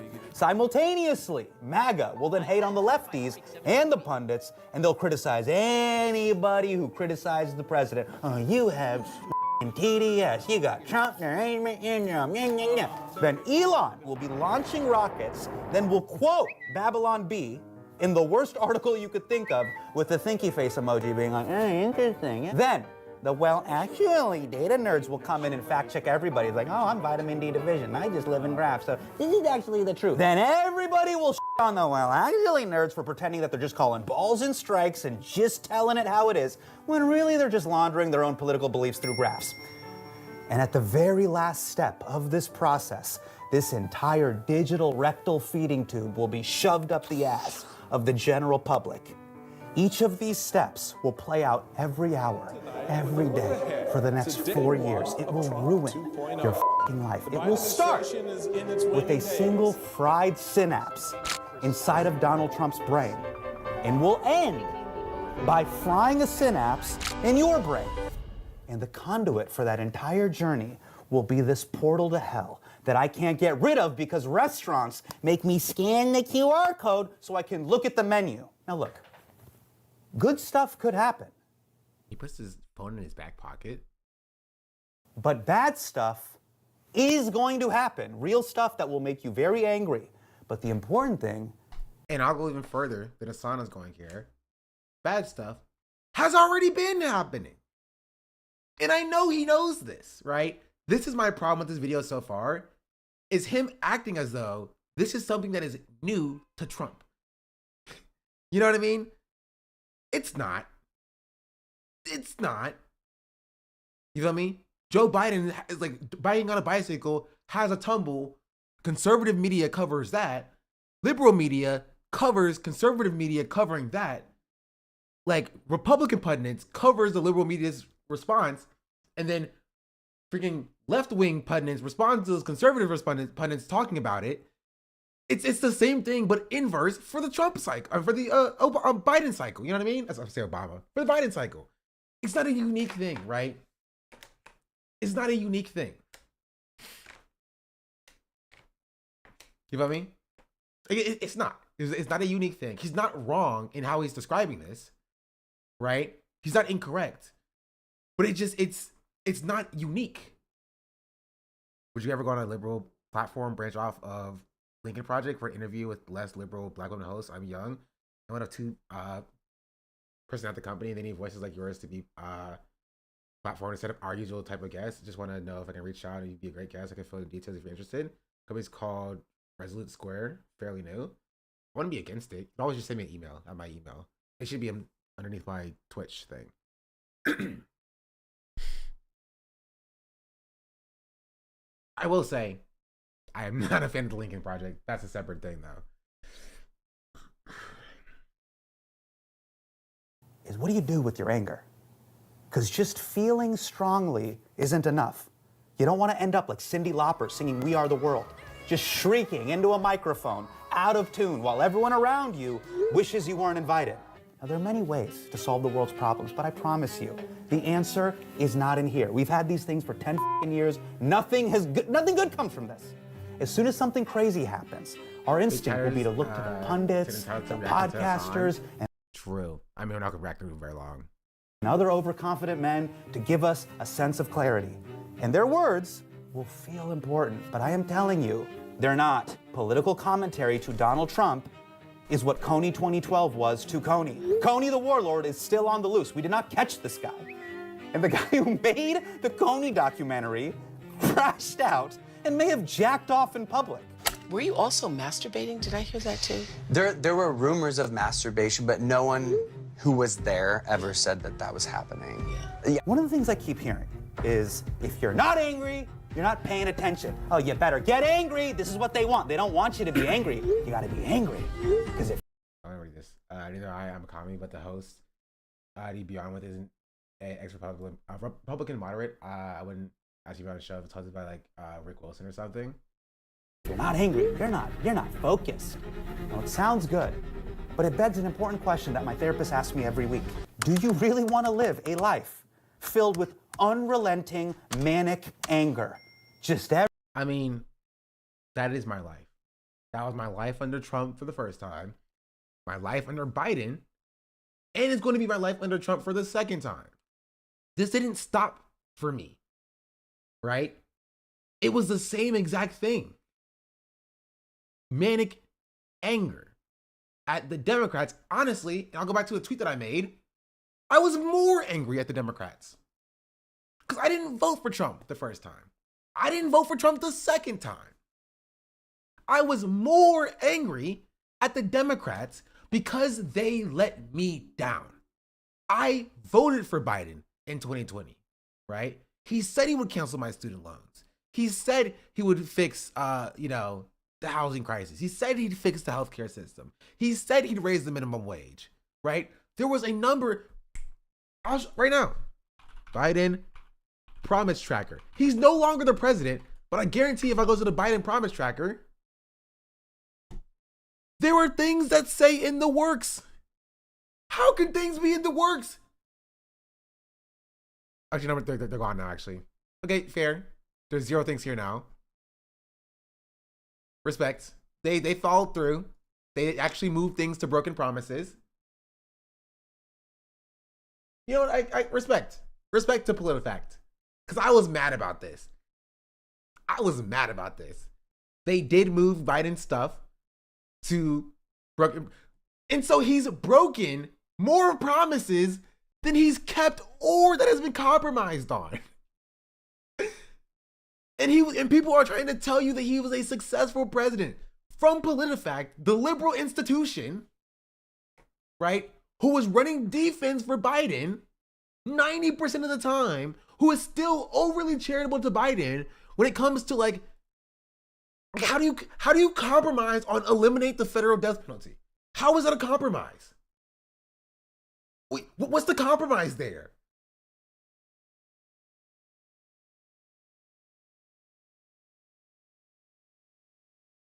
Biden commutes sentences for all but 3 convictions on convicts on a federal death row. Oh, look, that's not eliminating the death penalty. That is a broken promise. But even an institution like PolitiFact, who does the weird, compromise thing, even they say that Biden has broken more promises than he has kept and broken more promises than he's compromised on. I am more upset right, with the Democrats because I have a higher standard.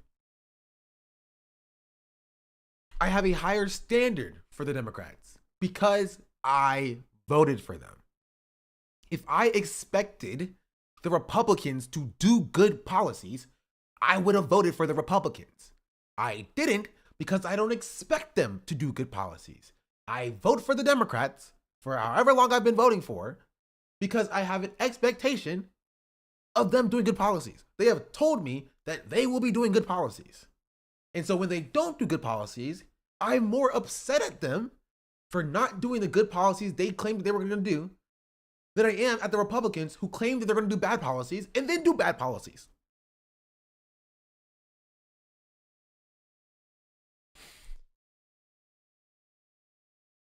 So back to this video, right? What I disagree with is not the video itself, right? But this implication, right? That only under Trump do people feel this manic anger. Because it's not true. I have felt this for 4 years. 4 years. I can go back into my TikTok profile when I had a very small TikTok presence.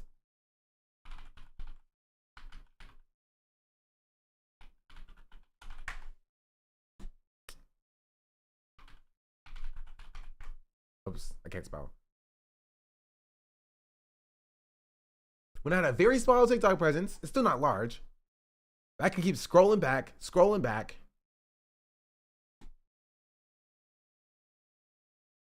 To when I had no hair, when I had freaking short hair. Where's it at?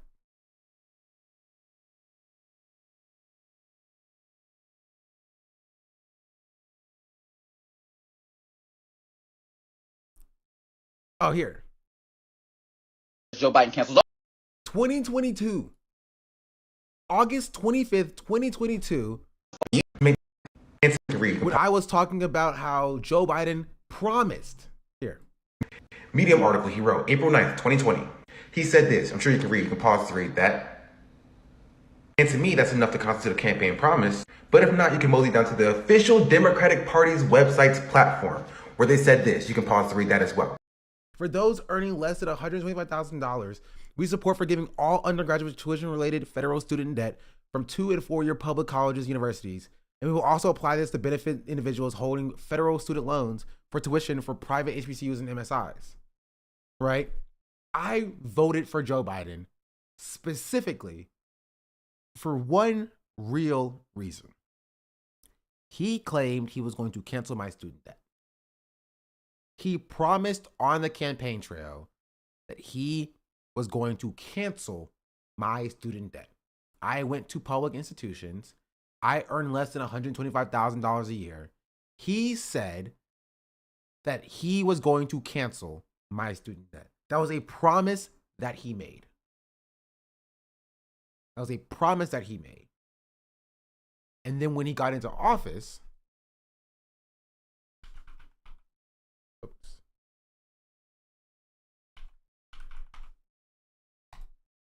compromised, forgive student loan debt from public colleges and universities.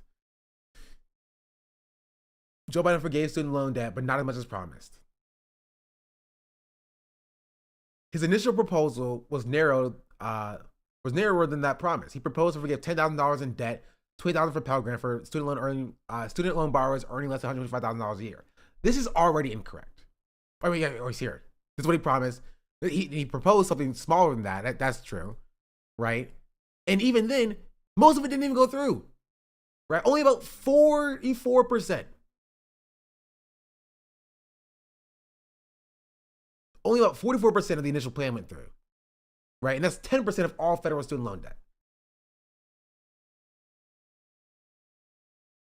So even with this plan that he put out in 2020, what ended up happening was 10% of that. 10% of that.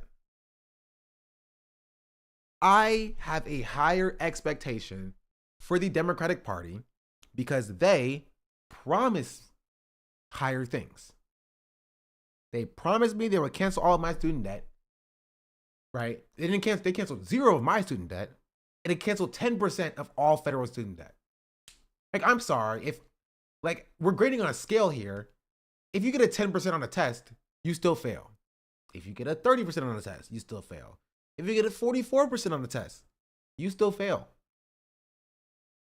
But this is considered a win from Biden, even though it's significantly less than he promised. Just every day, at work, on Slack, at home, right now, as you watch this video. So here's my advice.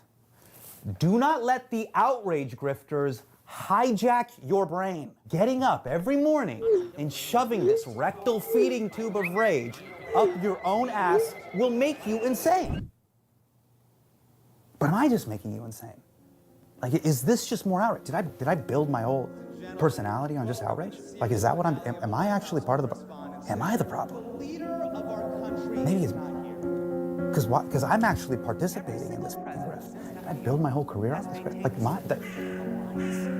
is my only talent actually getting mad at other things instead of creating original pieces of work? Thank you. And it's Hassan Minaj. Yes. No. Because he's not making power to piss off dedicated nerds. Just be kind to yourself and only use your phone for important things, like looking at a menu at a Thai restaurant. Please feel free to like, comment, and unsubscribe from everything. My phone's going off. Sorry.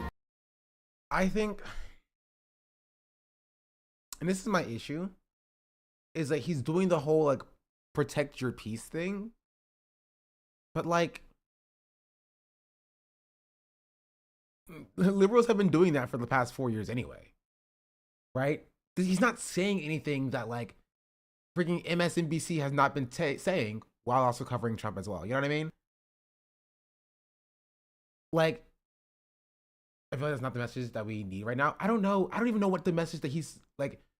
I don't know what message we need, like, as a, you know, society. But like, now's the time to get fired up. I mean, kind of, but like, again, like, the ship has kind of sailed at this point.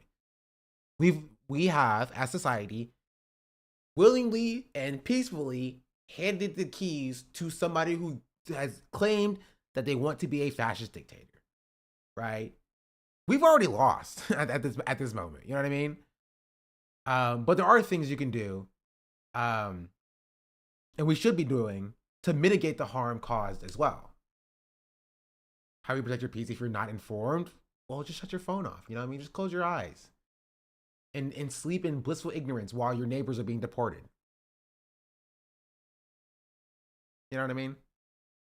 As trans people are being legislated away, just, you know, just turn off your phone, because you're not going to be affected by it. And if you are, just turn off your phone. Like, I don't know. I don't know. But like, Hassan Minhaj has been in the, like, in the movement.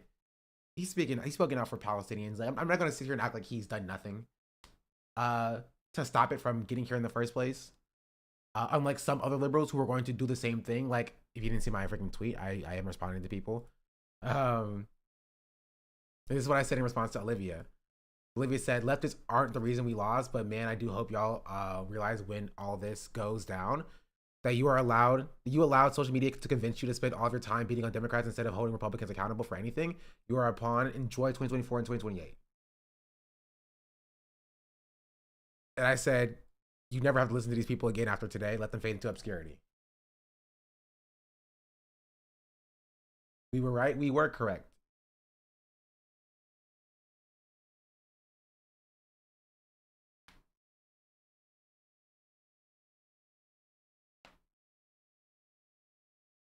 But this person stays dick writing my replies, bro. And we should listen to all y'all. Let fascists take over the House, Senate, and presidency. But come on, let's not forget it with giving Republicans control over the Supreme Court for the rest of our lives. You know what? I'm not even gonna reply. I'm not gonna reply. That the one Biden writer, just like straight up just dick writing my replies. Yeah, I lost, but what if it was your fault? Yeah.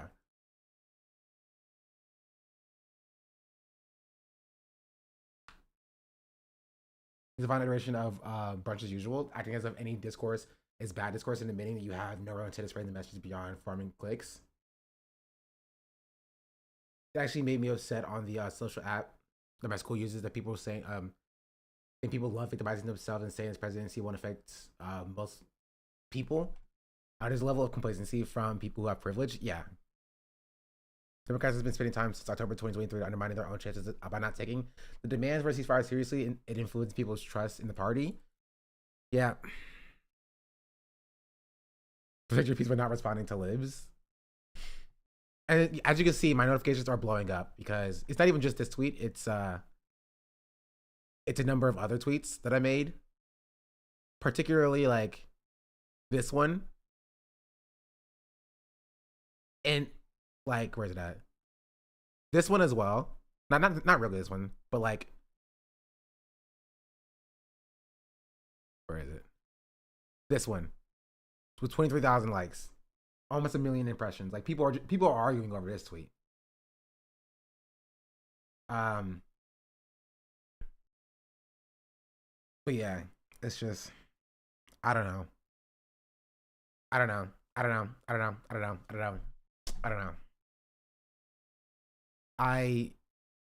genuinely do not know. Like what because it's a question that, the craziest part is this is a question that liberal media is also asking, right? They are also asking this question. What do the Democrats do from here? Liberal media is asking that question. And I think the Democratic Party needs to die. Genuinely. Oh, wait, Trump gives a speech? Wait, stop. They send out like 38 million ballots, and nobody knows where the hell they're sending them, and then they come pouring back the whole thing. He's doing election, like fraud rhetoric again? You won! In an election bureau, and if you so much as ask for a voter ID, if you say, sir... Why is he doing election fraud stuff? You won the election! Can you believe that? There's only one reason that happens. They want to cheat. So they had it where voter ID wasn't accepted. But now if you even ask for it, this is seriously a bill that was just signed, passed in their legislature, and it was signed.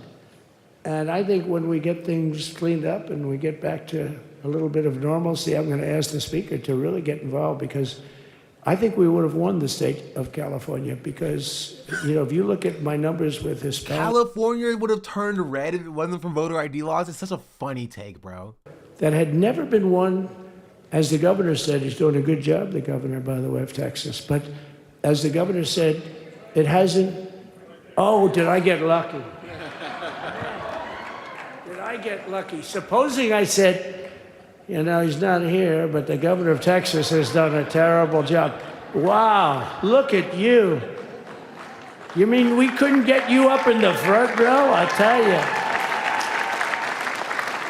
Supposing I said, JD, the governor of Texas, he's not doing his job.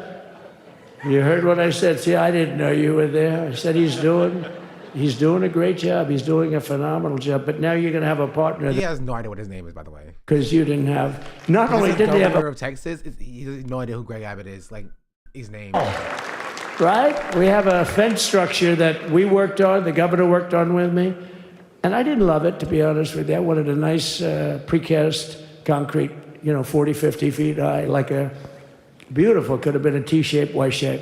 I love construction. I wanted that sucker to go up maybe 50, 60 feet. It would have looked beautiful. A nice Y shape. Oh, that's Joe Biden. And they said, the problem is, sir, they climbed that like a rabbit. I said, what do you mean? No way. And they brought some of these guys out. They climbed it like... And the other thing is you hit it with acid and the thing will disintegrate. Why is Elon not X jumping? So they needed very hardened steel, very special steel. And then they needed 7,000-pound concrete inside that steel, inside that steel. And then they have a rebar that's the toughest steel made. Very hard to cut. So this is why very little is cut.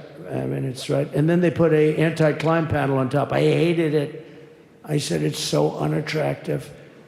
And I said, why would that work? I don't believe it works. And I went to watch the Border Patrol, gave a display. We had actually 2 sets of climbers. The guys that climb up walls with drugs on their back, I mean, they got like 60, 70 pounds of drug, and they go as fast as you can walk. They go bip, bip, bip. Or we have Mount Everest type climbers. And honestly, the drug guys were much better. I couldn't believe it. The drug guys blew them away, right? But it's true, the anti-climb panel, they couldn't get around it. They just couldn't. You didn't have it. So sometimes you sacrifice beauty for efficiency. And we did. So we built this wall, and we built over 500 miles of wall. That's why we had such good numbers. The famous chart that came down, very thankfully, the chart that came down on my right, Governor. Had I not looked over there, I'm not speaking right now. You might be speaking here. You want to know the truth? You, JD, and we got a lot of great people. Who's Destiny getting sued by? I got very lucky, but we had the best. Is Loner Box suing Destiny? I love that. But I bought, what happens is when you fill it up, it's like water. You fill it up. Now we have 571 miles of wall. And they would always say, when we renovated a wall. He has 4 years of unilateral power. Of course he's just rambling. He's not on any time limit. You feel me? Years on the ground and rotting. Because, and they say, you didn't build a new wall. Here we're building 50 feet up in the air and 30 feet sections, 50-foot sections, all steel, all concrete, all everything. And all, by the way, they don't even want me to say this, but what the hell, doesn't take that long time. They're all wired for all of the equipment. We put wires in everything so they can easily wire for all the different types of equipment. And if there's a doubt, we have a wire. Whenever we just look, you just find the wires all over the place up top, so we can just hook it up. We don't have to have wires on the outside, which wouldn't do too well, right? So anyway, we built an extra 200 miles of wall, and the governor wanted to buy it. He tried to buy it, and they wouldn't sell it to him. He wanted to put it up himself. Could have been done in 3 to 4 weeks, 200 more miles, because when you do it now, they just keep going further out, getting around. Please, NBC, cut away from Joe Biden and never show him again. And honestly, cut away from Trump, too. Never show him again, either. And they announced that they're not going to put it up. And that's when I realized they wanted open borders. And that's when I realized that people are going to come pouring through the wall like nobody's ever seen before. But you've seen it. A lot of you are here because of that. I made it my #1 issue. They all said inflation was the #1 issue. I said I disagree. I think people coming into our country from prisons and from mental institutions is a bigger issue for the people that I know. And I made it my #1. I talked about inflation too, but how many times can you say that an apple has doubled in cost? I'd say it, and I'd hit it hard, but then I go back to the fact that we don't want criminals coming into our country. We don't want the jails. Nah, he's apparently not the Trump. The economy and inflation is the #1 issue. It is. Unbelievable job. I'll tell you, he was a very popular governor, but now he's like border instead. An unbeatable governor because of your border policies. He was fantastic. Dang, I saw him live 15 minutes early. I get it. He just missed the entire inauguration. Makes sense? Great man, great leader. And but it did make him more. Did you do it? You didn't do that for politics. You did it because you wanted to do the right thing. But I'll tell you, it sure as hell worked for politics too. It's self-preservation. That's right.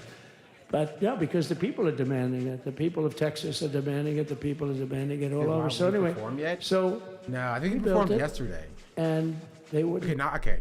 I'm sure what he's saying is super interesting. The governor use it, and other governors, they wouldn't let him use it.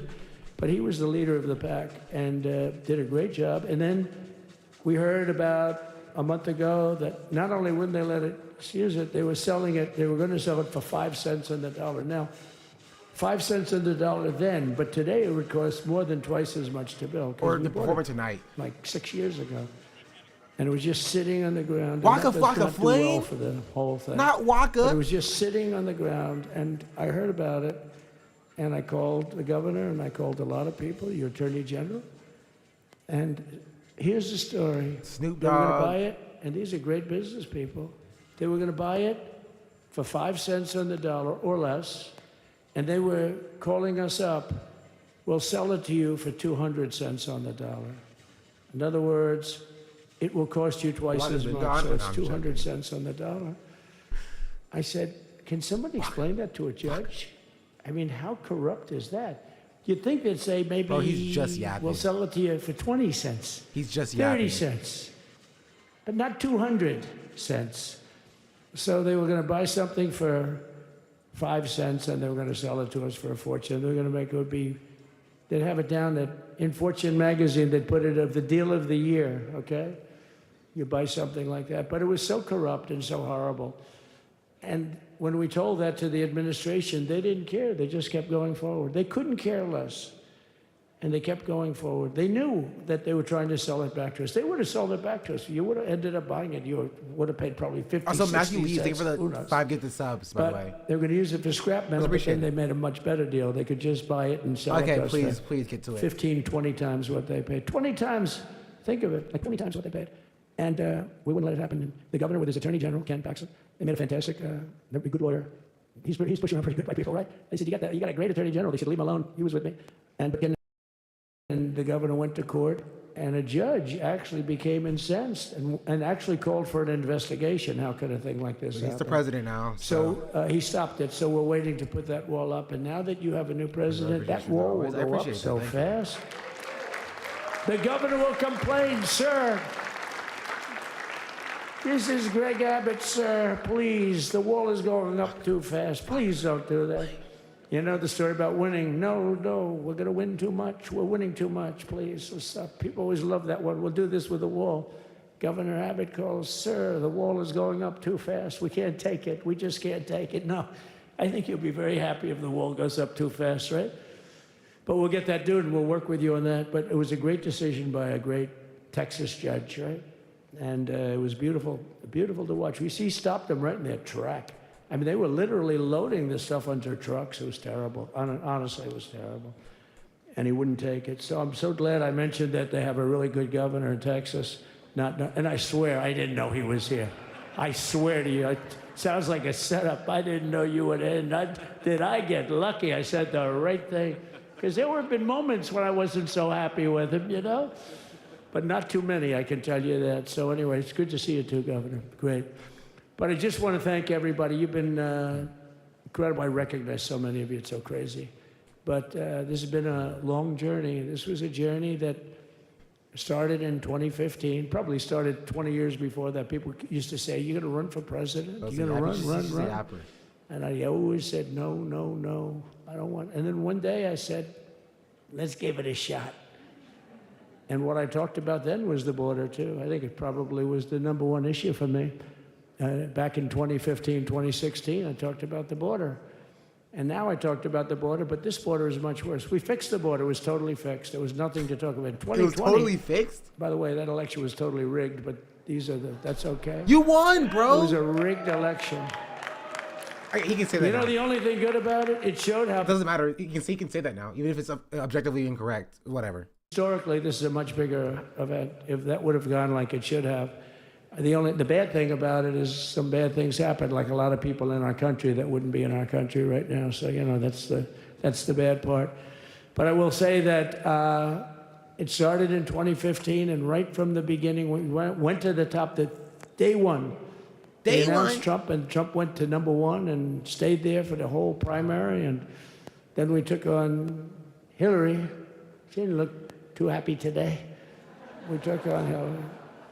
A very nice person. But we took on Hillary and we defeated Hillary. And then we did much better the second time in 2020. We got millions more votes. We got millions, like 10, 12 million more votes than we did the first time.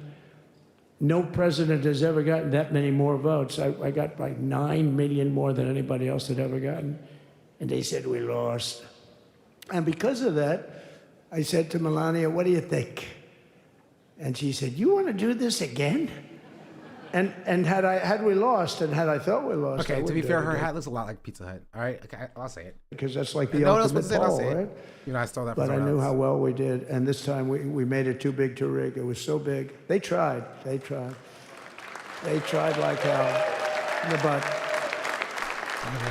They tried to do it, and around 9:02, they gave up. Last time they did bad things, but this time they just said, yes.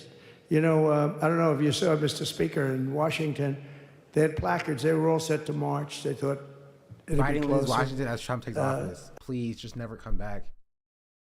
Please, just never come back.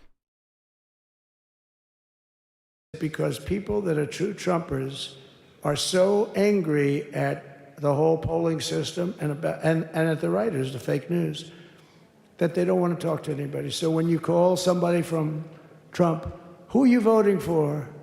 They say, it's none of your business. I'm not telling you. And that was probably 40% of the people they called. So they would discard that one, and they didn't show that. And then when the election happened, you know, the vote came, and it was much different, much higher than we're going to win, but they really thought, they couldn't believe, the one man said, I mean, it was so much higher. We won all 7 swing states. We won the popular vote by millions of votes, which is hard for Okay, that's a bit of an over-exaggeration. The unions came through, the auto workers were great, the Teamsters were great, the firemen were great.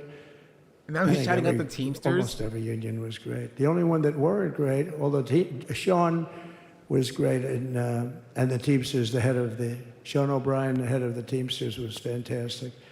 But generally speaking, the head of the union was against Trump, but the union would be with us for like 80-85%. Look what we did with the auto workers in Michigan. Look what we did with the teams. You couldn't think of Sean Fain's name. You think Sean Fain was against the union, but the actual and they voted for Trump. Members were. So we had a great experience. This has been. Now we have to go to work and get it done because we have to do something that's going to be great. We're going to turn our country around, and we're going to turn it around fast.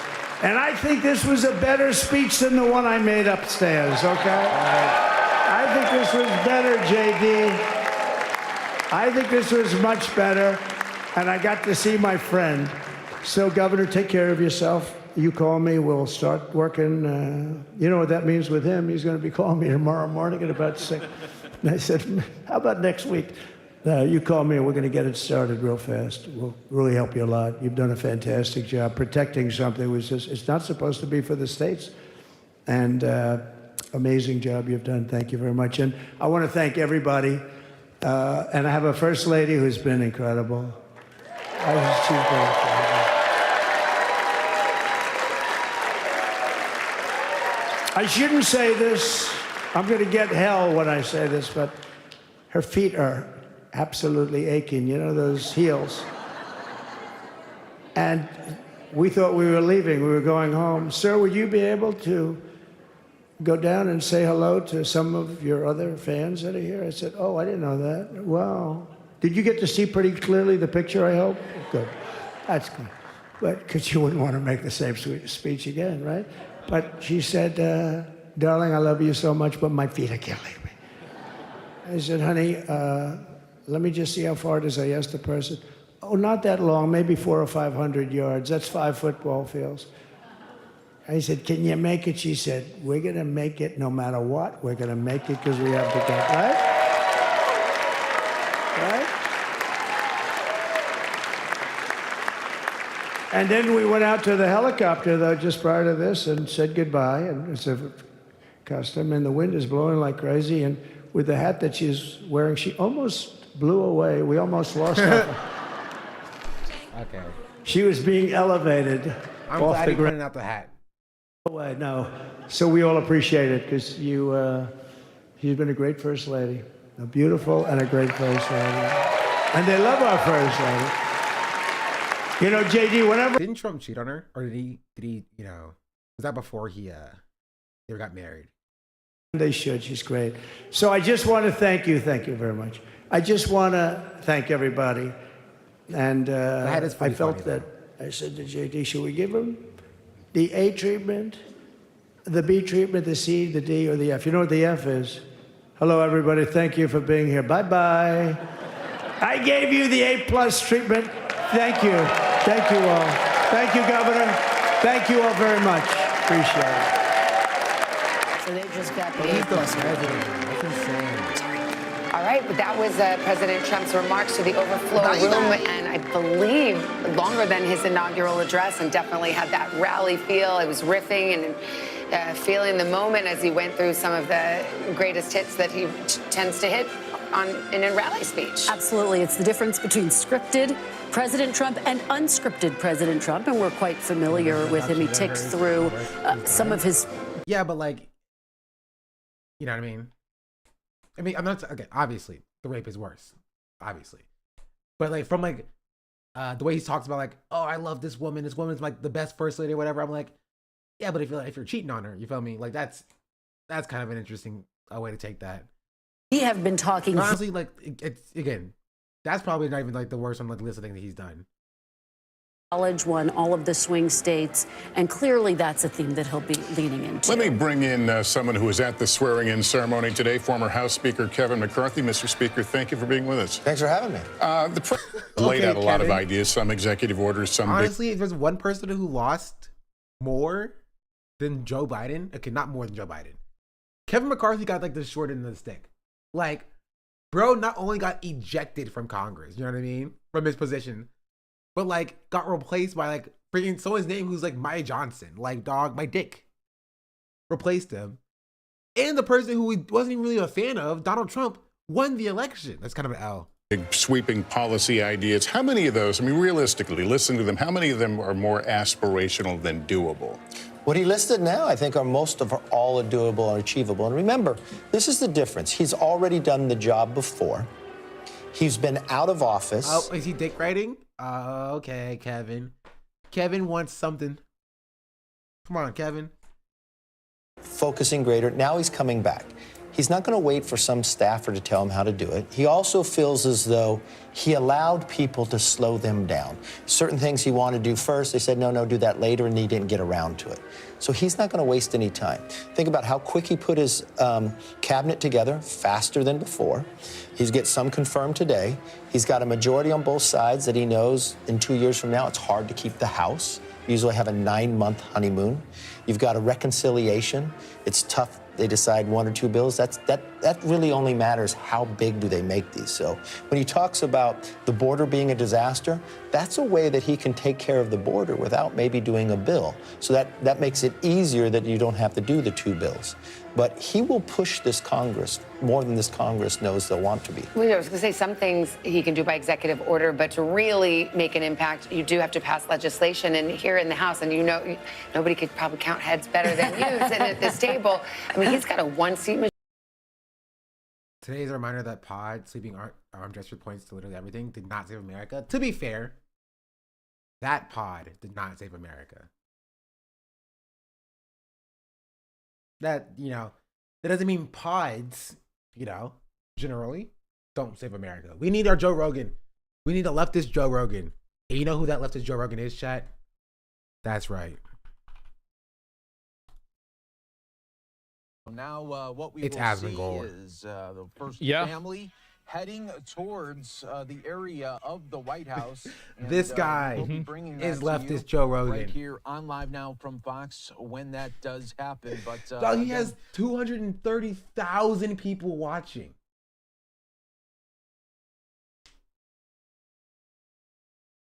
He's getting bought at a dude in the Assange chat said. I'm not gonna trust what a dude in the Assange chat says. Asmongold is frequently the highest viewed person on Twitch. Like a lot of the time. The 3rd highest viewed person on the platform. And he's like right wing. Like him getting 100 or 230,000, 100% makes sense. 100% makes sense. trying to take their first pictures with During President Trump's inauguration. I don't know why Hassan like waited so long to go live. Because Hassan right now is at 30,000. I'm surprised he waited so long to go live. Maybe he had like prior commitments or something. Like if Hassan went live, I think Asmon still probably would have had like a higher number than Hassan on average. They probably would have split the 30,000 or like 300,000 between each other. You know what I mean? They both would have been above 100K. So he was at the dentist. Oh, okay, that's rough. That's rough. You know, I'm not saying he's not getting spotted or whatever, but I'm just saying that like these numbers are not outside of the realm of normalcy for Asmongold during this time. You know?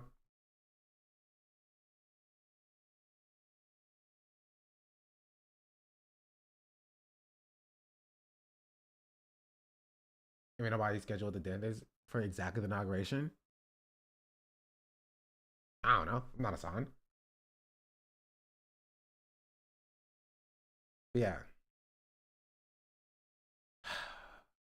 Rough. Rough and tough. Rough and tough indeed. I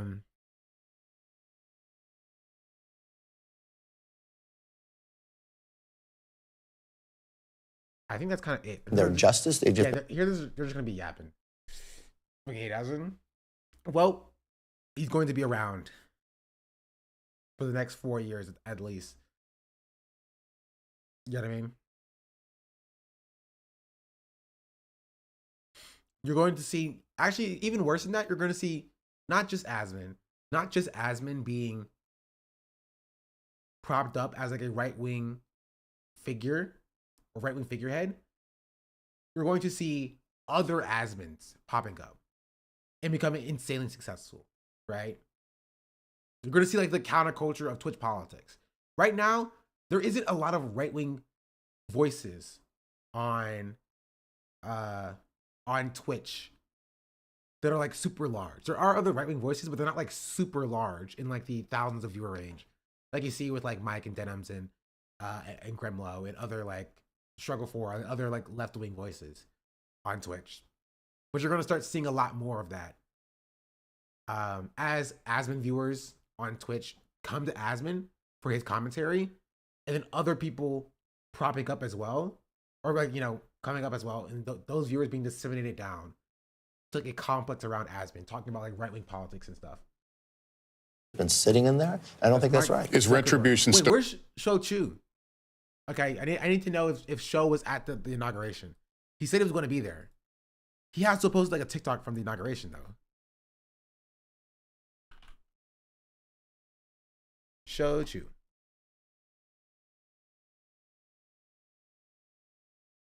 No, nothing since 3 days ago.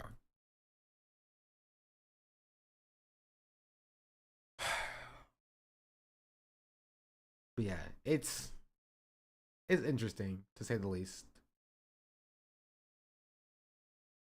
Still on the table for this new president. See, this is a thing that... Rule of law, it's a pursuant of a vindication of the rule of law. Okay, but this is all fair too. Okay, that was on President Trump.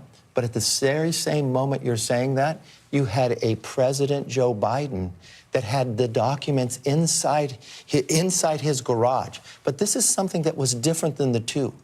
He had a document when he was a senator. I've been part of the Gang of Eight. At no time, at no place, a House or senator could ever take a classified document. Done deal. But I just don't care about the document. What is CNN saying, please?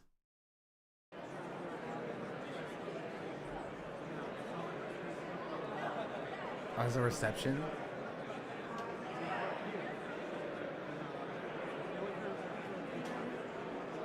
Ah! Jump scare. Bro, he's so old. Mitch McConnell is like literally a dinosaur. Literally a dinosaur.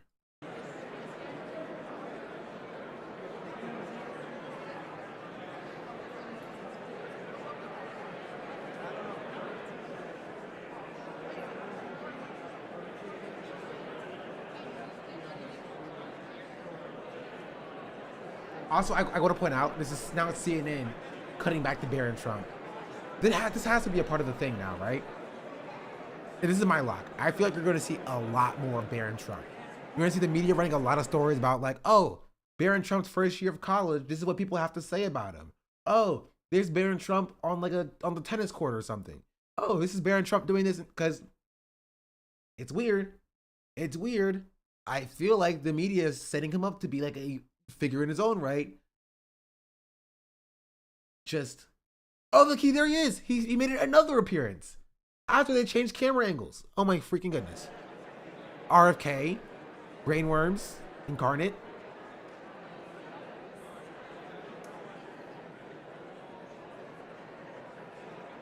They are an 8 in XQC soon other than the cook on stream.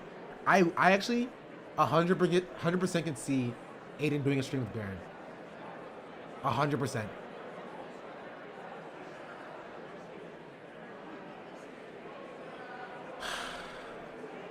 What's Fox News saying? They have to be celebrating, right? They have to be like doing a celebration.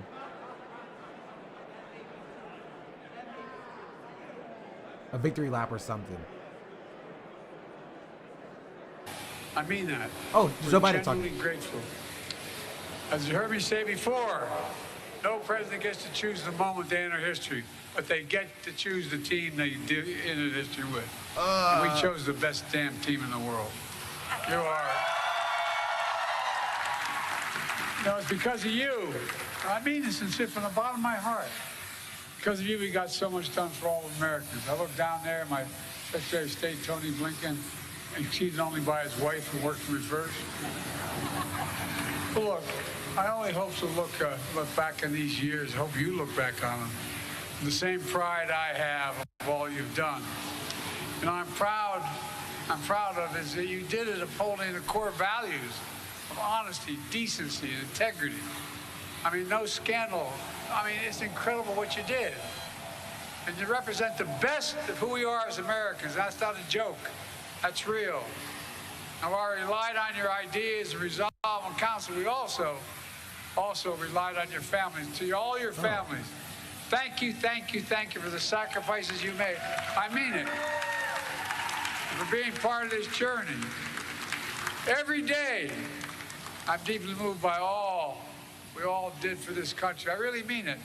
History's going to mark down just what you did. You know, but the point I want to make today is to make clear my farewell address, as we all do have we have a lot more to do. We heard the inaugural address today. You know, we got a lot more to do.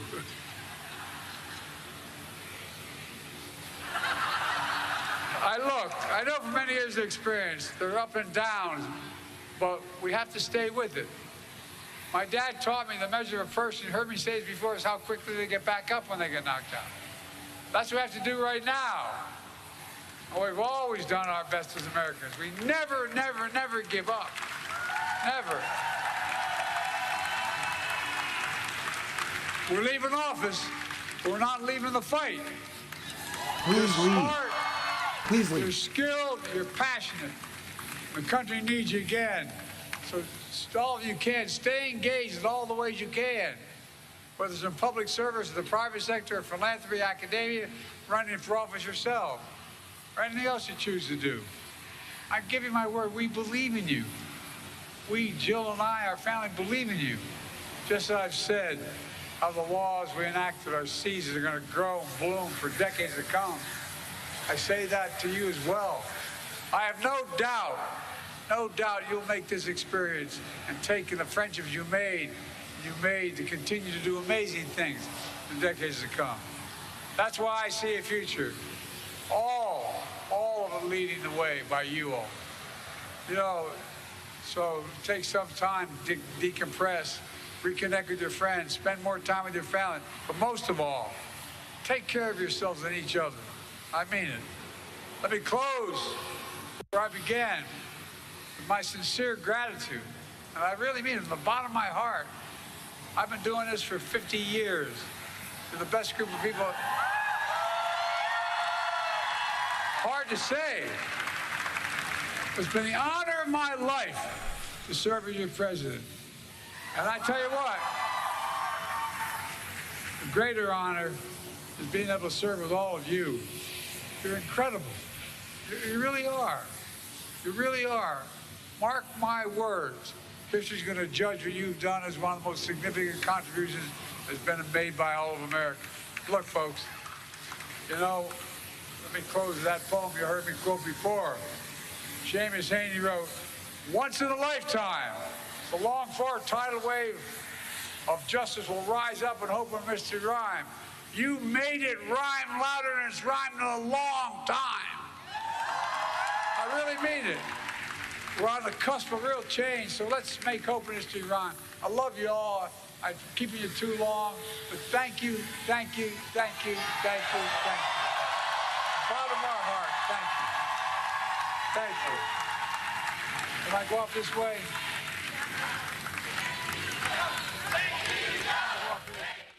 F you, Joe. Those were the final remarks before Joe Biden departed Washington, D.C. And now we want to take you back out live to Statutory Hall.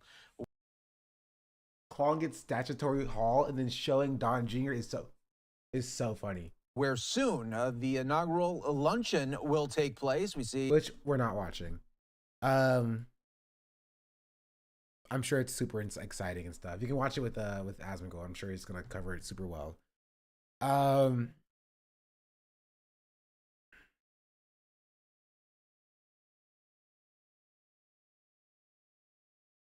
We're kind of cooked, chat. That's my conclusion. In conclusion, we're kind of cooked. Democratic parties. Oh, that's what I was saying before. That's why my conclusion will be this: the Democratic Party needs to die. It has shown itself ineffective in doing what it claims that it needs to do, and that is winning elections in all perpetuity. It has shown itself to be unable to win elections in perpetuity. It shows itself to even win elections normally, right? Layup elections, such as this one. And I don't think it should be allowed to continue in this way. So we have 2 years to start putting together some infrastructure to start getting progressives to run and to build opposition party for the Democrats. And we have 4 years to get and garner actual power as the left separately from the Democrats. Because especially when it comes to from the congressional level up, most of these people are not your friends. Especially when it comes from the congressional level up, especially when it comes to the federal level, these people are not your friends. They're not. They are not your friends. And we need an actual opposition party to not only the Republicans, but also to the Democrats.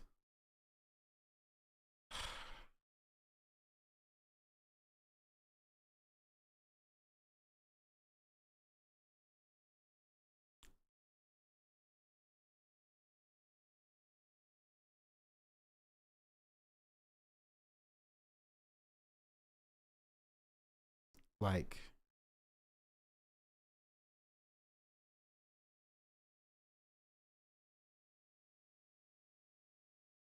yeah. Good luck, Americans. That's all I have to say. I have nothing else to add to this. We're just going to be chugging along. We're just going to be chugging along. Oh, he's signing executive orders now? Bro, there's so much content. Still difficult. Just want to point out this is a signing ceremony right now. You understand these are not executive orders. This is not. These are things. This is on the Senate side. It's right after you become president. You go in there. It's the different papers of becoming president that he has to sign. He has a number of pins. And if you'll notice, let's look at that pin, because before all presidents had these little ink. Yeah. Whatever. It's fine. But yeah. Thank you for watching, chat. We'll be back tomorrow. No, not tomorrow. I think I'm gonna be busy tomorrow. Maybe on Wednesday. After dog sit tomorrow. But we'll be back soon. We'll have sponsorship Sundays be extended, maybe the sponsorship Wednesdays or something.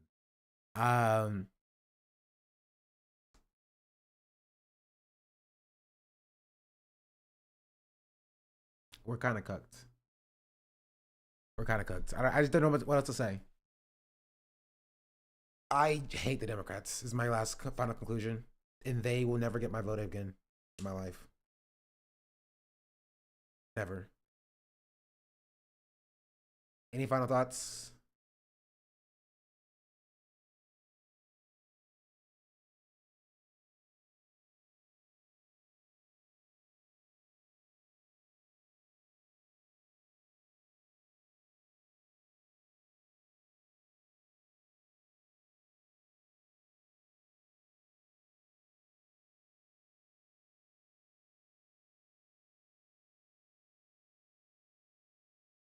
Oh yeah, I probably have to end on YouTube as well. Not fine. I'll end it myself. There's already no ad revenue because of the performances. But yeah, that is it. That is all.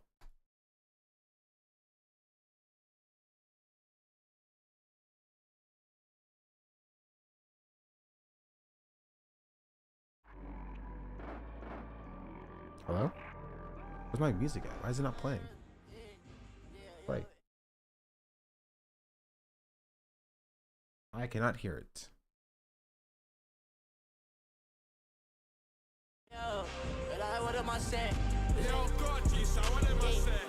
But it is playing. All right, here we go.